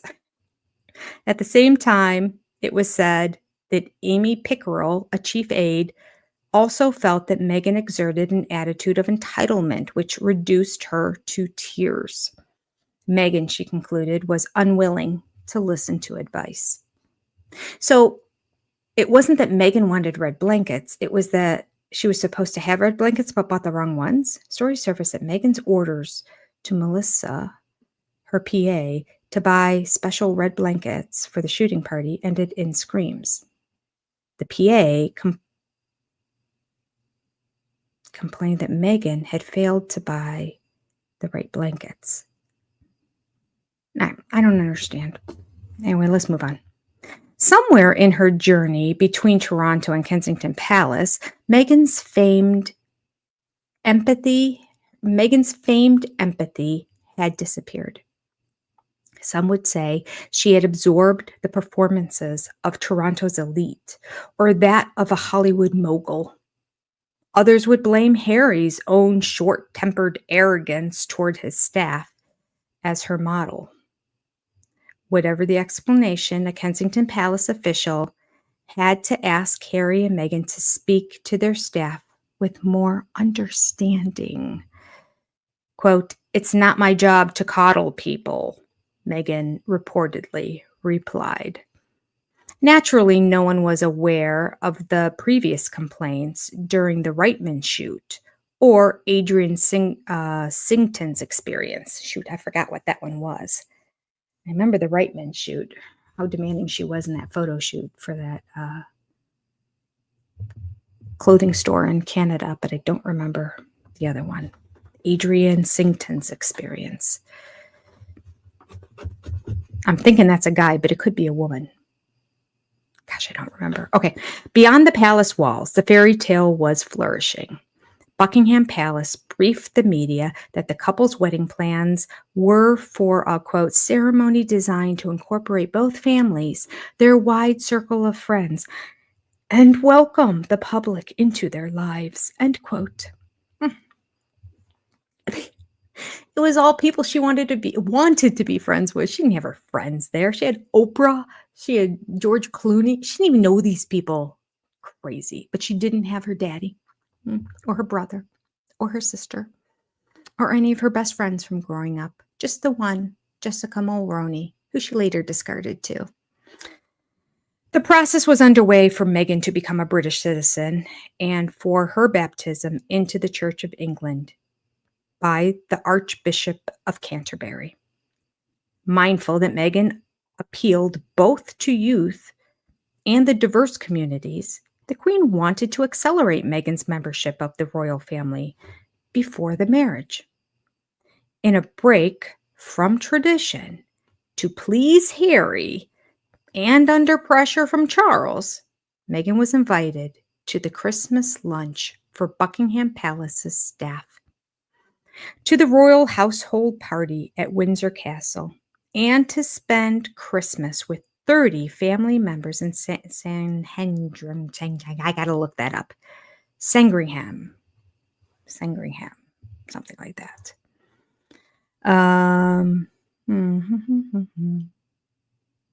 Okay.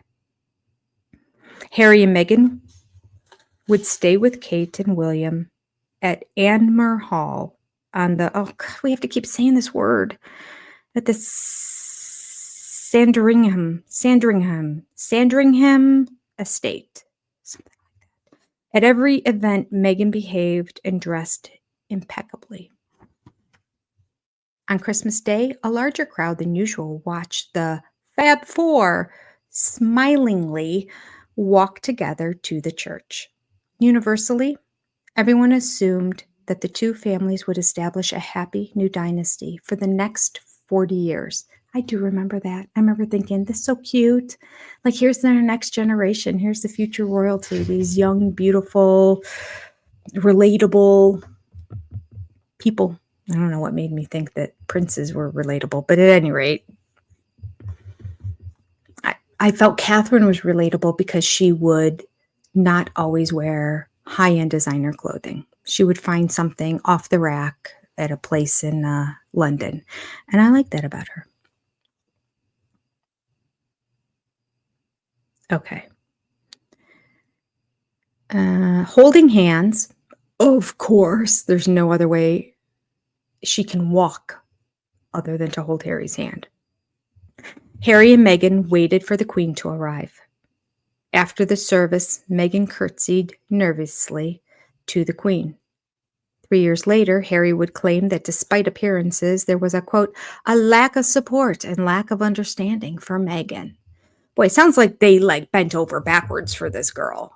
So this is shocking. They must have their mouths must have been agape as they were watching the Oprah interview and the Netflix one to follow. On Boxing Day, Harry missed Sandringham's traditional peasant shoot to present as a guest editor the BBC Radio's 4's Today program. The scoop was his interview with Barack Obama, recorded in Toronto during the Invictus Games. He described his Christmas as fantastic. It was, he said, Meghan's introduction to his wider family. Quote, it's the family I suppose she never had, end quote, said Harry, live on air.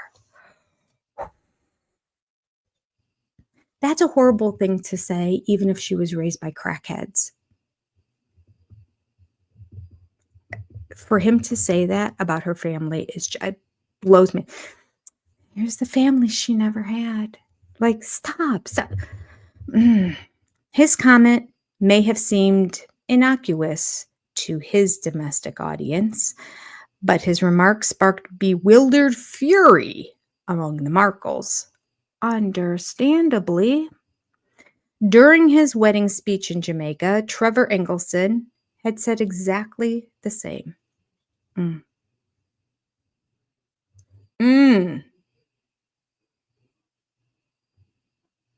Right. Goodness, when we read that, I was thinking that was the one time that the line was said.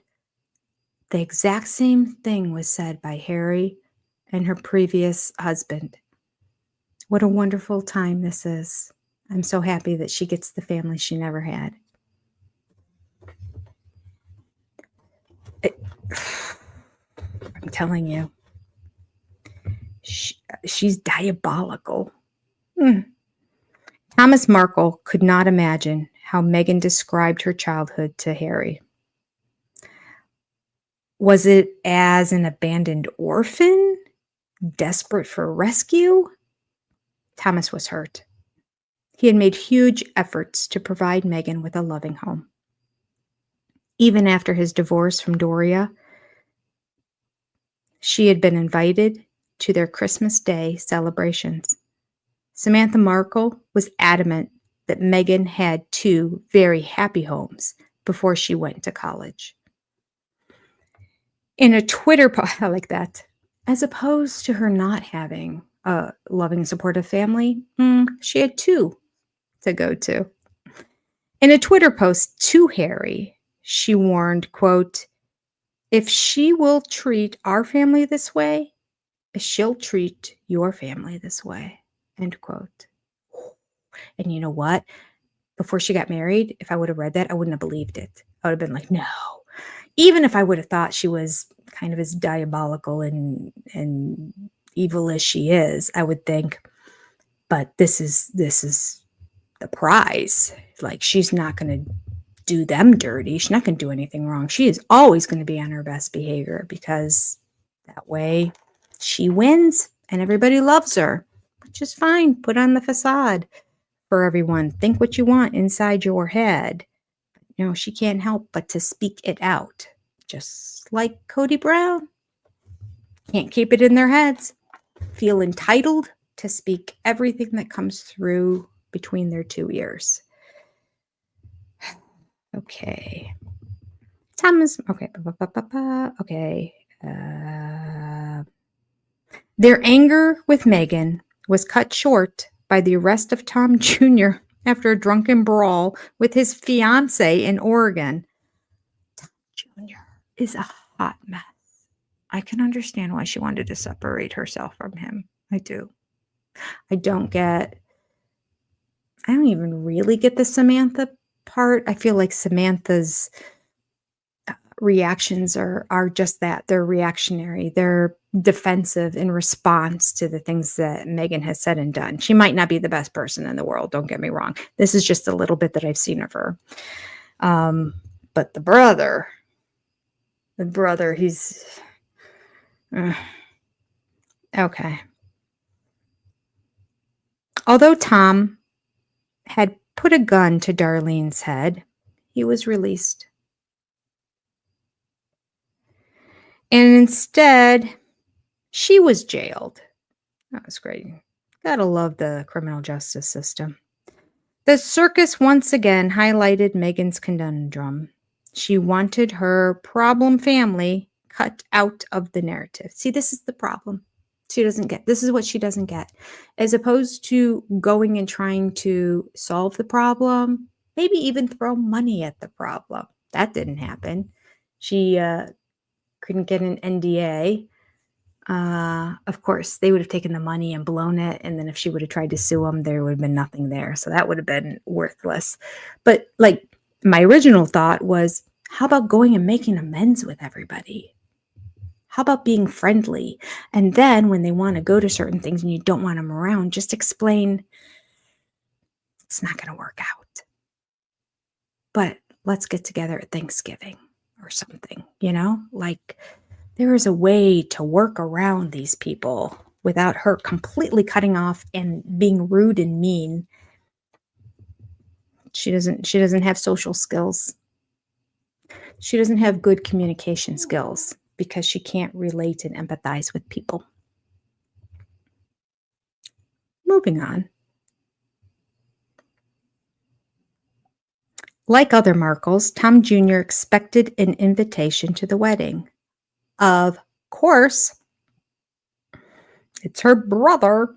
After all, he had regularly, hard word to say in the evening, played with Meghan as a child and often saw her until she moved to Canada. Similarly, Thomas's brothers, Fred, an Eastern Orthodox priest who baptized the Markle babies with water from the Jordan. Wow, he's a serious priest. And Mick, the retired State Department official who helped Meghan enroll in the student course in Buenos Aires. Yeah, that's when she said that like she was a diplomat or something. She was in a student course for a couple weeks. Anyway, he still got her that she could put on her resume and say she did. I mean, she could then embellish, but nevertheless. They all anticipated flying to London as well. And of course, Samantha, too, expected a seat in the chapel. But no invitations had arrived. Meghan had not even suggested that she and Harry would fly to Los Angeles or Mexico to meet Thomas Markle. When she flew with Harry to celebrate the new year in his cousin David Linney's home in the south of France, Meghan suspected trouble was brewing. Thomas, still obeying orders to remain silent, began to suspect that Meghan was ashamed of her past. Oh, you think so? Smart man. Immersed in royalty, her family was being filtered out or ghosted. In London, Lady Susan Hussey had shortly before enjoyed lunch with a group of theater executives and directors. While discussing the possibility that Meghan might become associated with the National Theatre after the wedding, Hussey became unexpectedly serious about the couple's future. Quote, "That will all end in tears," end quote, warned Hussey.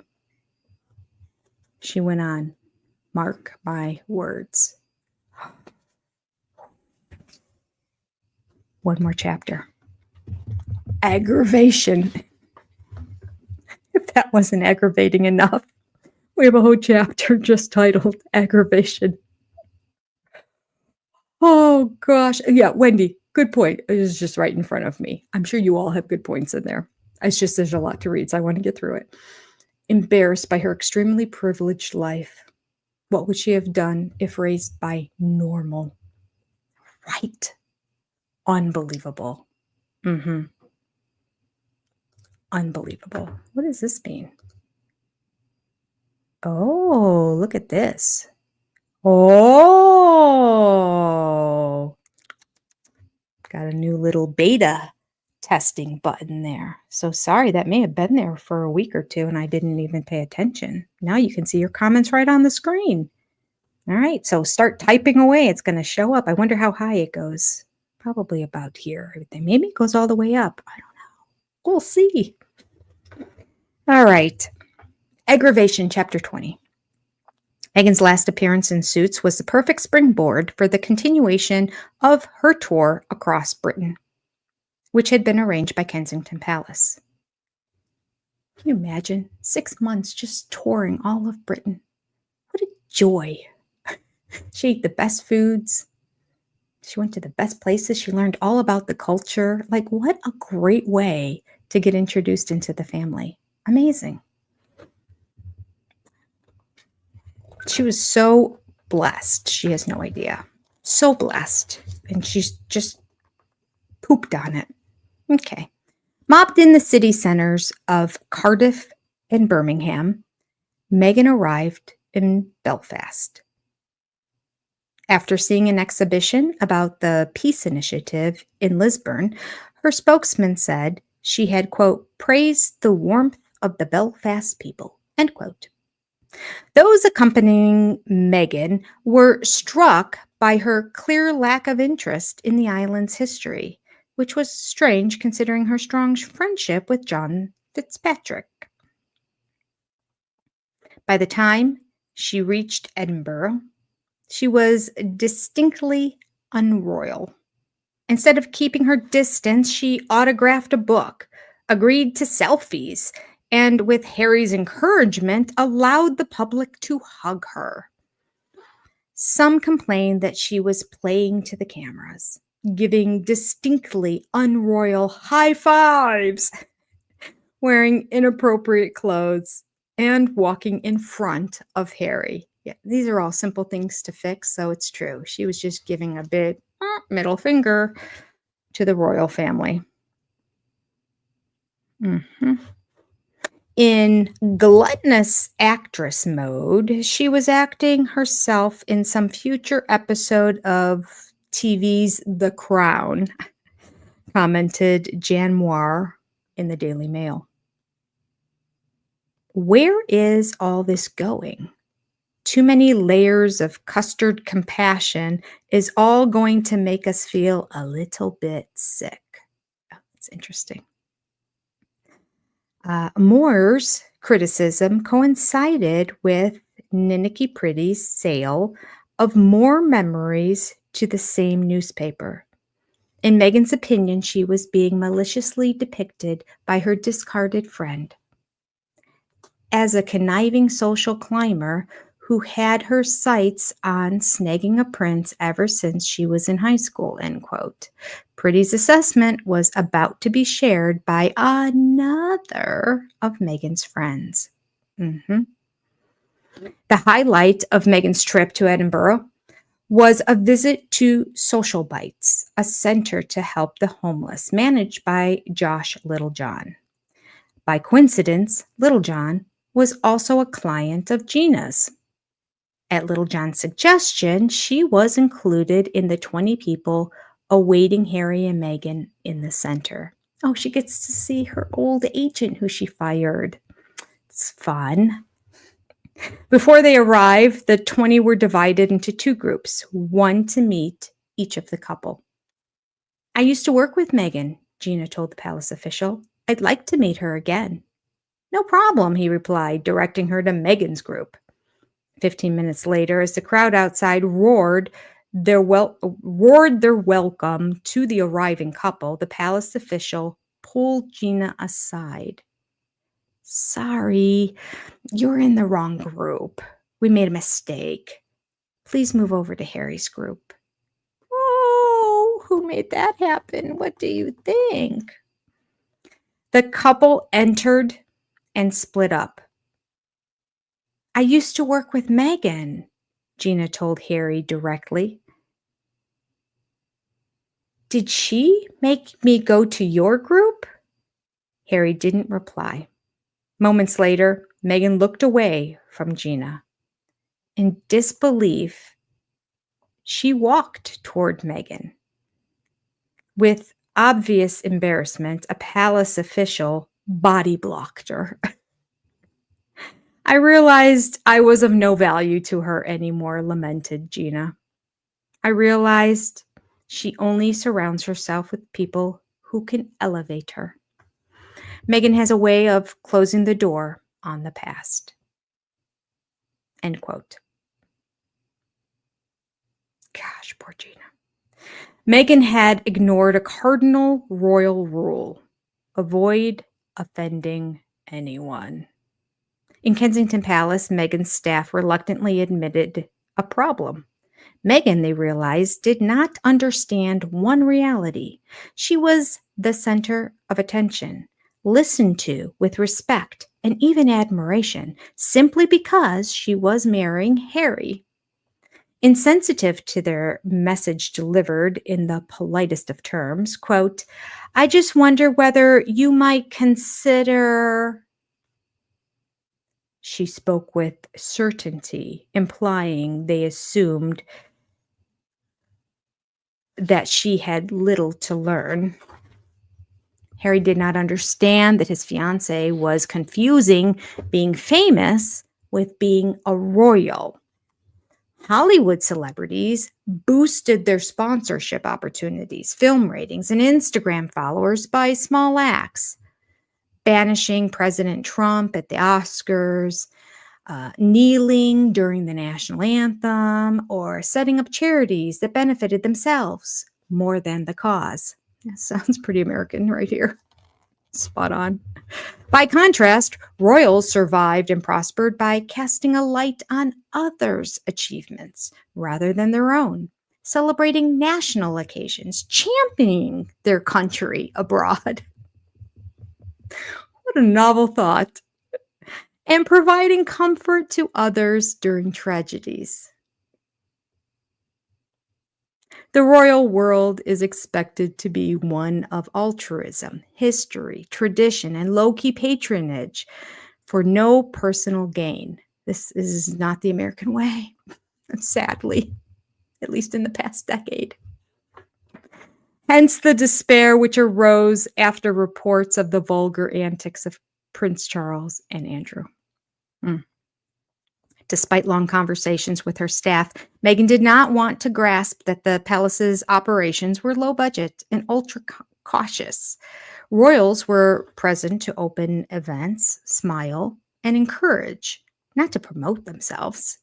Princess Diana never created her own big budget charities or even employed a full-time press secretary. The Queen was admired because she kept her opinions to herself. Meghan, however, had pledged to hit the ground running. She had added, in her much-used trope, quote, I want to make a tangible impact. This kind of work feeds my soul, end quote. She must be dying then, because her soul is not getting fed at all for the past how many years that she's been here in America? Because she's doing nothing for others. She's only doing for herself. Kate had become irritated by her neighbor. Unlike her own cautious approach to learn the ropes before engaging in royal duties, Meghan was running, but what was her destination? And who was she running with? Did she realize that the royal family ran together under the monarch, not as competitive individuals? No, she didn't get that. She didn't get that memo. She doesn't get community and work. I mean, she doesn't get family. So how is she ever going to understand that? Anxious to help Meghan's bid for the spotlight, palace officials looked for appropriate opportunities to promote her as a philanthropist. they spotted the Almaneer Mosque near Grenfell Tower in West London, which had been destroyed by a fire in June of 2017 that caused 72 deaths.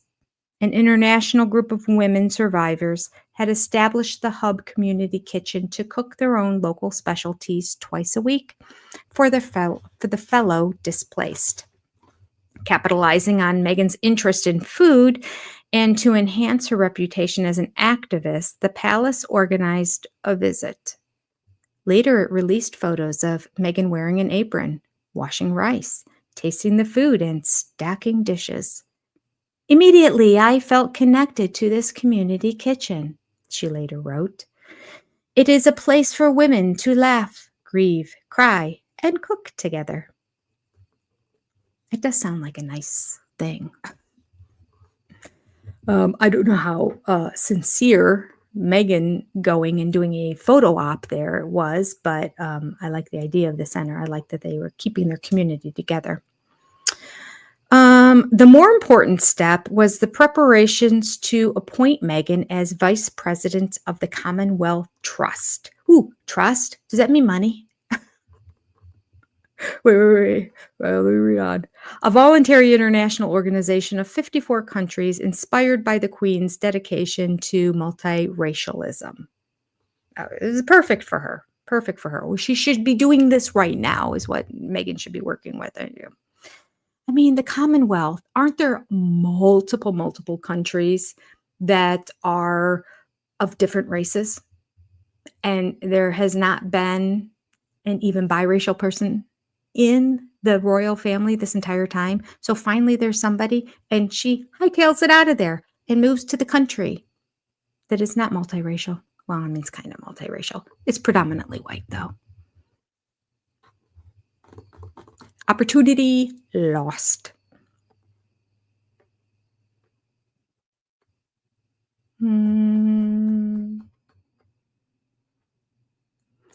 60% of the Commonwealth's population was under 30 years old. Oh, wow. Young. Standing with political leaders at a Commonwealth Youth Forum reception to promote women's empowerment, Meghan had watched as Harry was proclaimed the Trust's president. In my new role, he said, I will work to support the Queen, my father, the Prince of Wales, and my brother William. With Meghan appointed as an ambassador to the Commonwealth, he continued, their priority would be to support the Commonwealth's 2.5 billion people. As an ambassador to the Commonwealth, Meghan was reassured it certainly outranked being an ambassador to the UN Women. The downside came in the form of racist remarks on social media. Well, that's a shame. People are people. People are dumb. Keep your opinions to yourself. Everybody, Meghan and everybody else. Everybody with a bad thought, keep it to yourself. Nobody wants to hear it. Kensington Palace's Instagram account was read by 7 million followers and received a racist barb by the girlfriend of a UKIP leader. The post of the supporter of the anti-EU United Kingdom Independence Party deeply upset Meghan and Harry. That single post would be repeatedly cited by the couple to suggest that palace officials were overwhelmed by threats made from multiple sources. Kind of like how they were being chased by paparazzi on a 2-mile car race through New York. They were standstill. It was New York City. How dumb. Does she think people haven't been to New York? And so she could get away with that? And then there's video of her in the car and her going, there's that guy. There's that pap. Where? Back there. That was him, the one with the camera. One guy. And he still didn't follow the car. He watched, and they kind of watched him go by, and he just bicycled on by. Probably wasn't even the guy. Oh my gosh, how they create these stories of victimhood. It's amazing. Okay.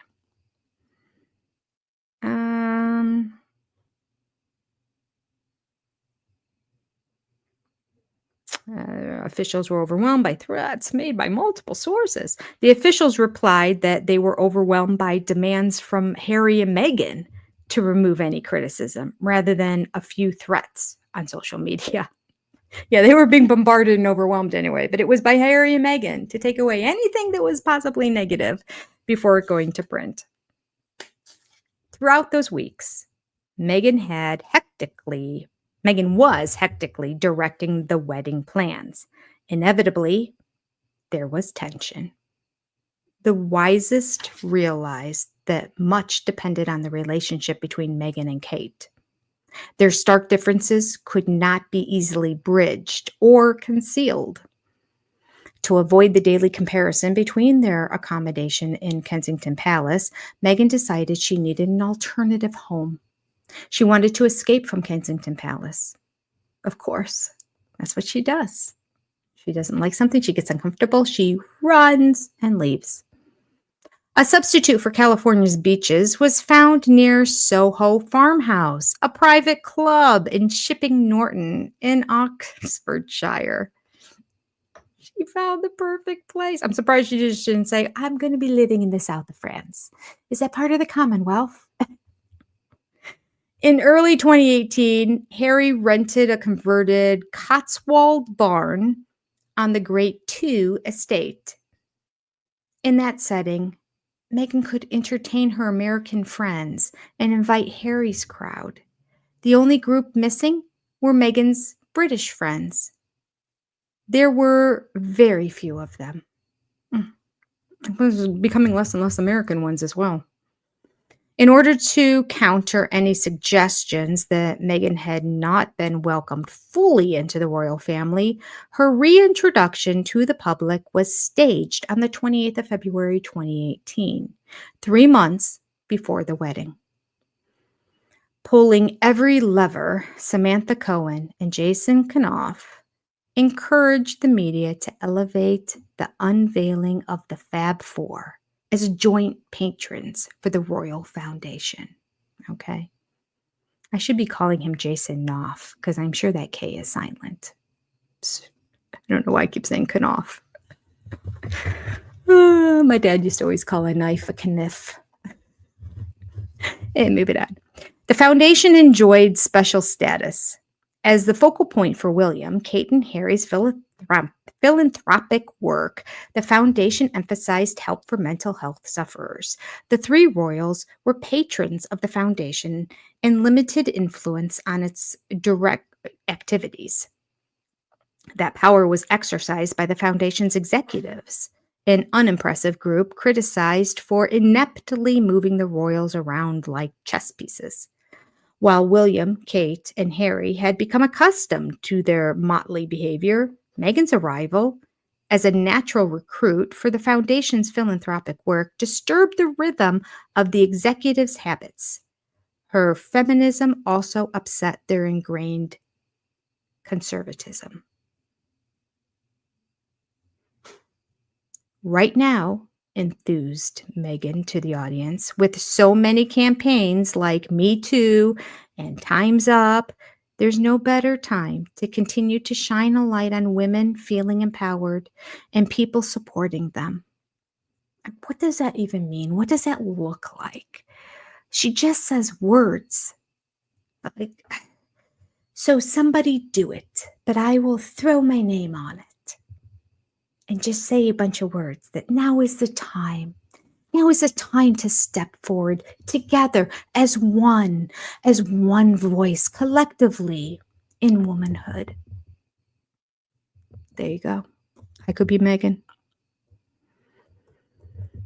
All right. She continued to the cameras. You'll often hear people say, well, you're helping people find their voice. And I fundamentally disagree with that. Because women don't need to find a voice. They have a voice. They need to feel empowered to use it. And people need to be encouraged to listen. That is the dumbest line I've ever heard. That is the dumbest line.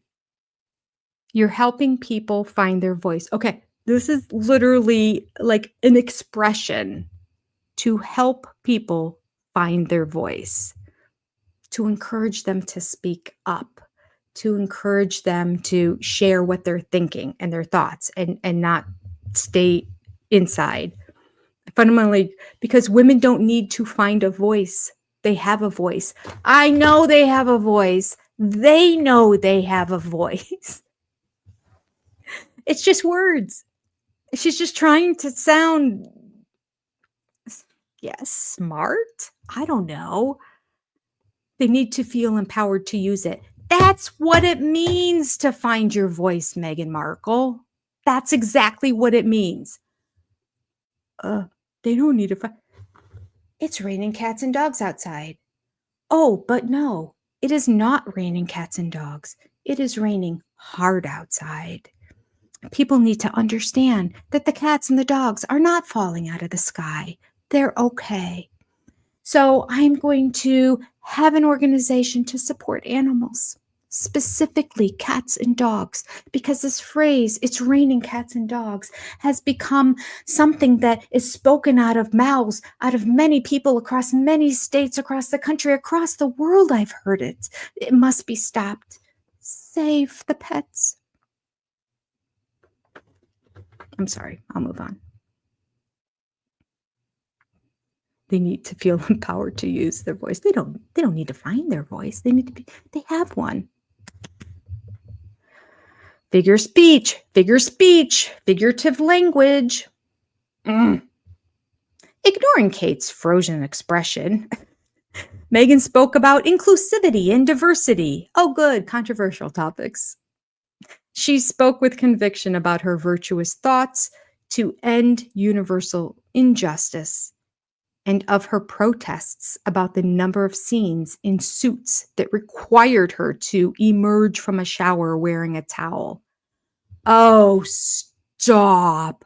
She's getting paid $1 million to say a handful of words a year. She signed up. Nobody forced her to take this job. Nobody. It's just like her complaining about being on a Deal or No Deal.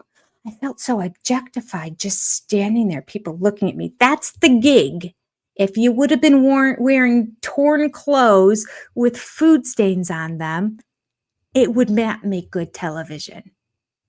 So they made you dress pretty. Not slutty, just pretty. That's all. I was objectified. Then don't do it.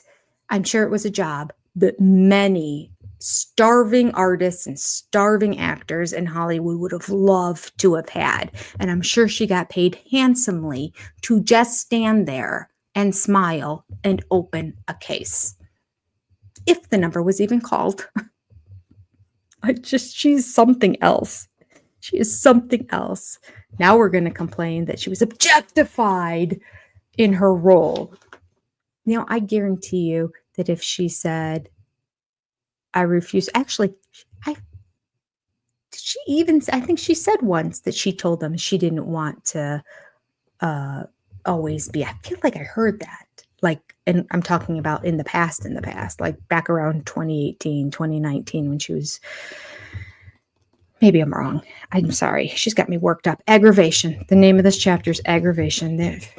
He's not kidding. She is really getting me aggravated. All right.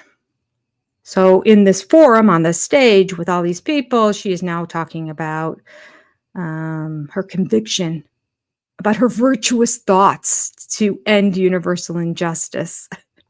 What does it even mean?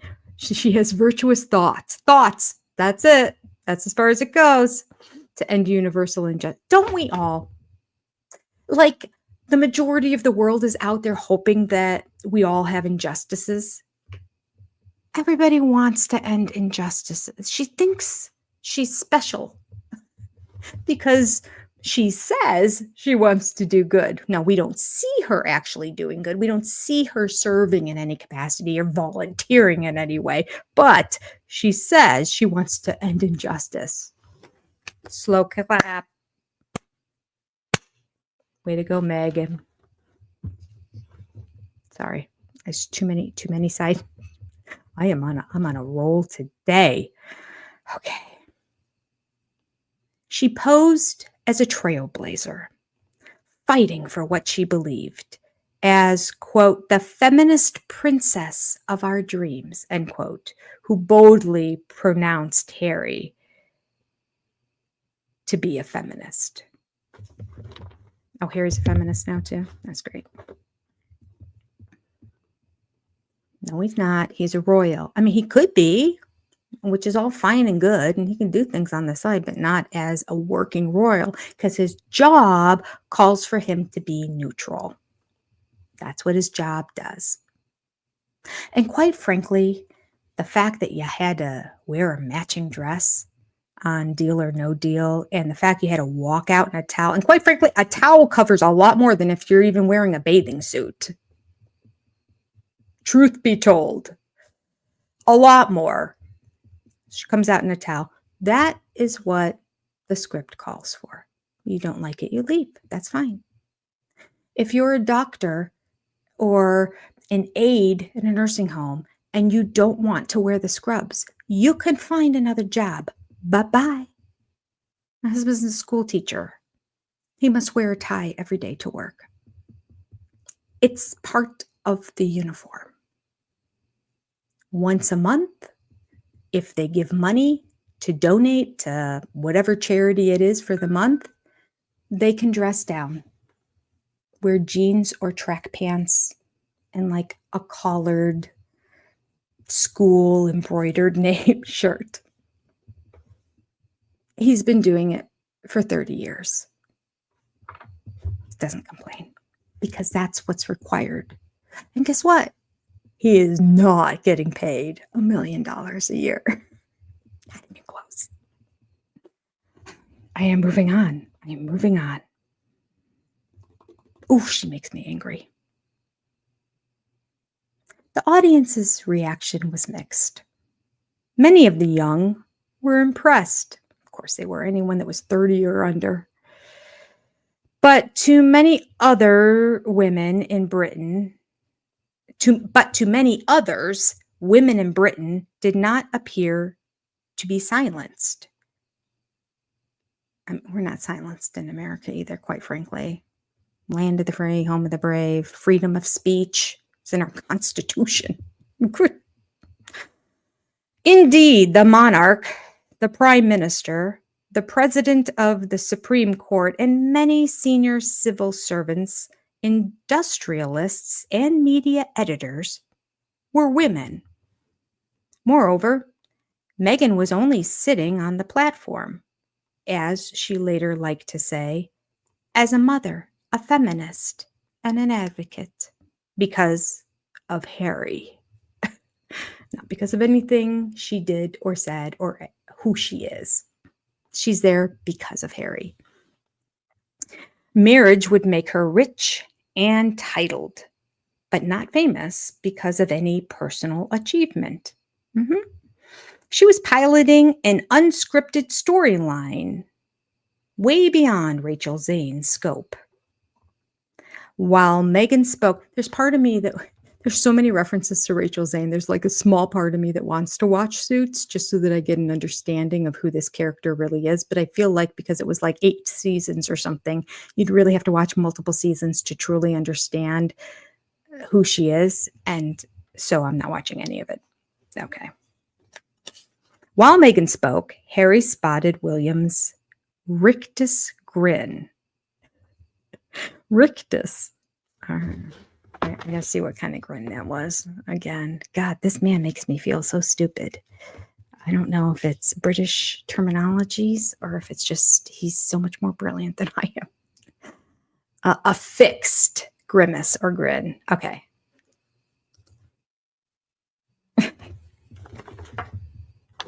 That was William as this was all going on. And then Harry caught him in his eye. Okay.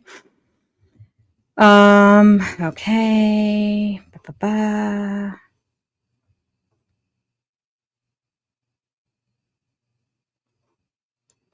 While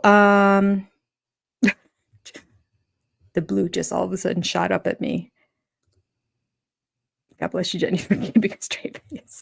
I mean, Kinda, Joni. Kinda, Joni. I'm doing my best. It's ridiculous. All right. While Meghan spoke, Harry spotted William's rictus grin. Virtue signaling from a platform ignored the royals' role impartially. What's the beginning of a sentence? Virtually signaling from a platform ignored the royals' role impartially to foster national unity. I have no idea what that sentence means. Moving on. She had not been invited to join the Royal Foundation to reinvent the royal family's customs. Meghan, William silently feared, did not understand that the public expected mystique, not familiarity. Was she trying to upstage Kate? Oh, I'm sure she was. Did she realize that there was a pecking order in the constitutional monarchy? No, she didn't understand that. Or if she heard it, she dismissed it. I'll change that. It's part of that old fuddy-duddy stuff they do there in that castle. I'll fix it. As hard as she might try, Meghan could not win because Kate would be queen and Meghan would remain a duchess. Too bad, so sad. Had Harry ever explained that to Meghan, the royal protocol meant that they would always walk behind William and Kate. Had Harry dared to explain his diminishing role in the royal family? That's right. With each year, as William's kids continue to grow, Harry is moving down the pecking order. Or had he avoided that truth out of fear of losing Meghan? He's not going to tell her that they're not important. He's like, what, 8th in line or something like that? No, he's not going to share that. Wedding first, Harry whispered loudly. Oh, interesting. Right there on stage, he whispered to her, wedding first. I want to find that clip now online on YouTube. I don't think it would have been loud. It says he whispered. He whispered loudly, wedding first. Shut up. Or we're never going to get to the aisle if you keep talking like that, woman. Know your place. We can multitask, Meghan replied to the unexpected interruption. Instead of speaking about mental health, she had been swept up by her vision of modern monarchy. She imagined herself as center stage rather than recognizing the reality of standing on the periphery. Her self-deception was understandable. As the discomfort among the four became obvious, William tried to restore harmony. The crown, he volunteered, should be relevant to their generation. But the four should not reinvent the wheel. Oh, he's trying to make it all nice, everything that she just kind of blew up. He's like, let me get the pieces of shrapnel and put this all back together. Harry's not capable. Asked by a member of the audience about disagreements, the four laughed. Disputes, they acknowledged, existed. Quote, they come so thick and fast, said Harry. Working as a family does have its challenges. We don't know, William admitted when asked whether their disagreements had been resolved. Oh, we don't know. Oh, okay. In the jovial atmosphere of goodwill toward Meghan, few of the audience realized that Kate's smiling expression concealed irritation. Her publicists had already briefed the media that compared to Meghan's 1,415-pound dark navy outfit to Kate's dress that cost 99 pounds. See, I like Kate. She's my people. She's actually not. She's much wealthier. And she's royal. But anyway, of the two, she's my people. Behind the stoicism of the future queen was disappointment, particularly about Meghan's treatment of their shared staff, their disagreements about the management of the foundation, and more recently, Harry's grumpiness toward William. Over the preceding months, Charles had sought to improve his relations with William.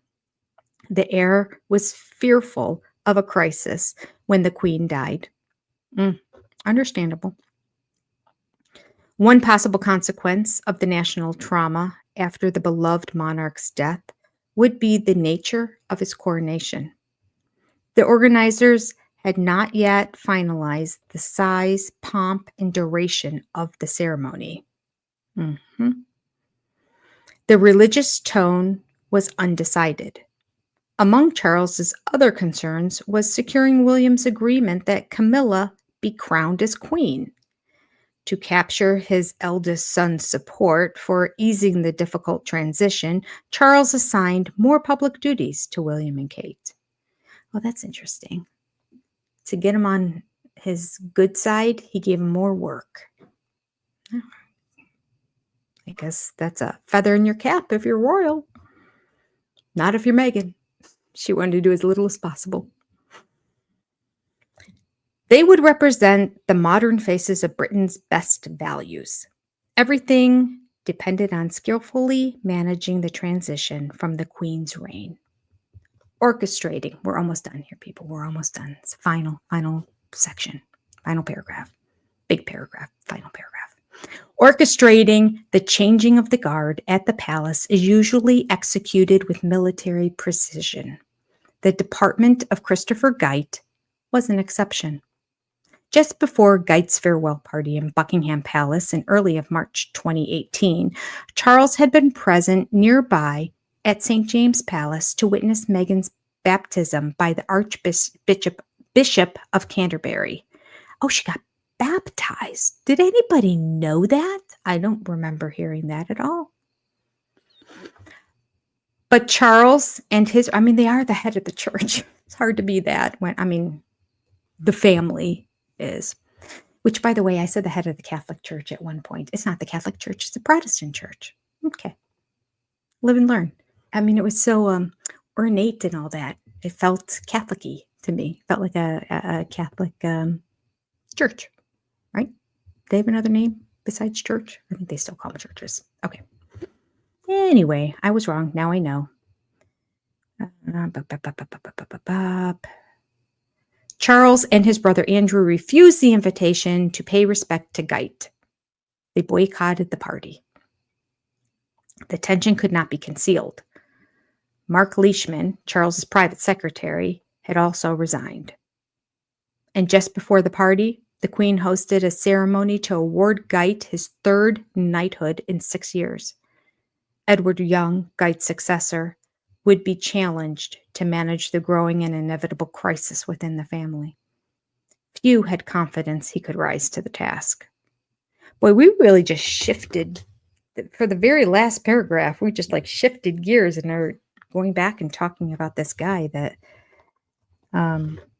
he was the Queen's something, right? He was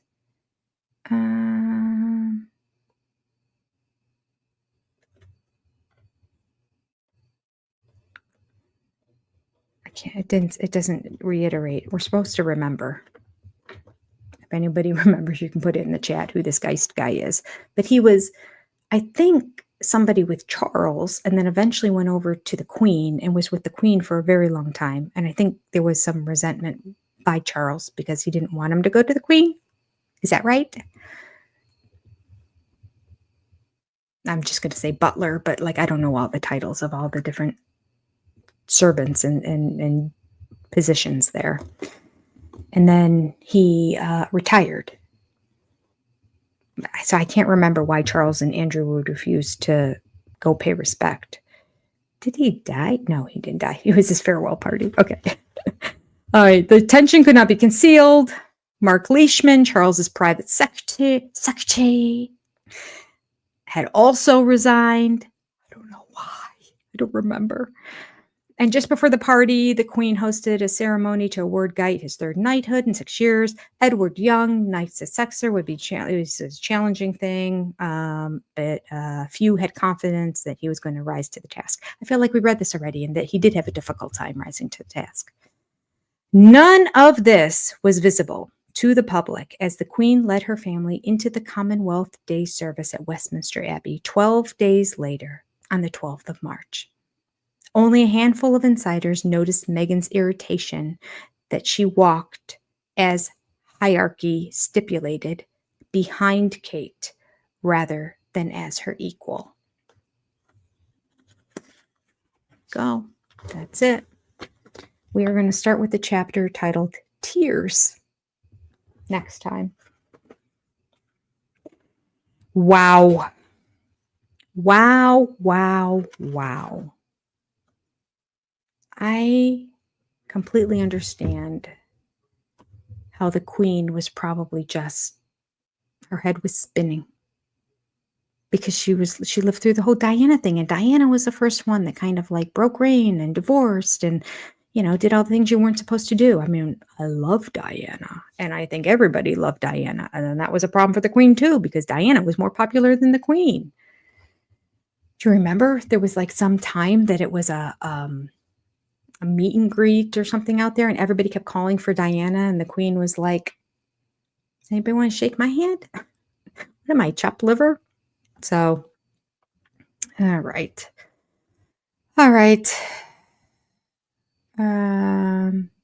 She was the hardest working royal, they say. The Queen, I bet, are you talking about the Queen or Princess Anne? Oh, because there's Princess Anne somebody's talking about up here. He needs to grow up and should talk to Princess Anne. She was the spare. Yeah. The Queen ended up giving Princess Anne a lot of responsibility there at the end, because she was running out of people who she could rely on. She knew her sister was one she could. Henry has been jealous of William since the day he was born. There you go. All right.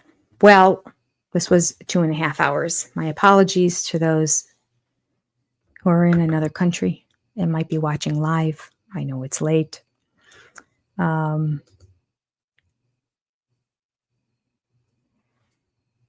gosh, I don't even remember that. I mean, to this day, there's still conspiracy theories, but that's the one conspiracy theory I didn't hear. The Queen had it done.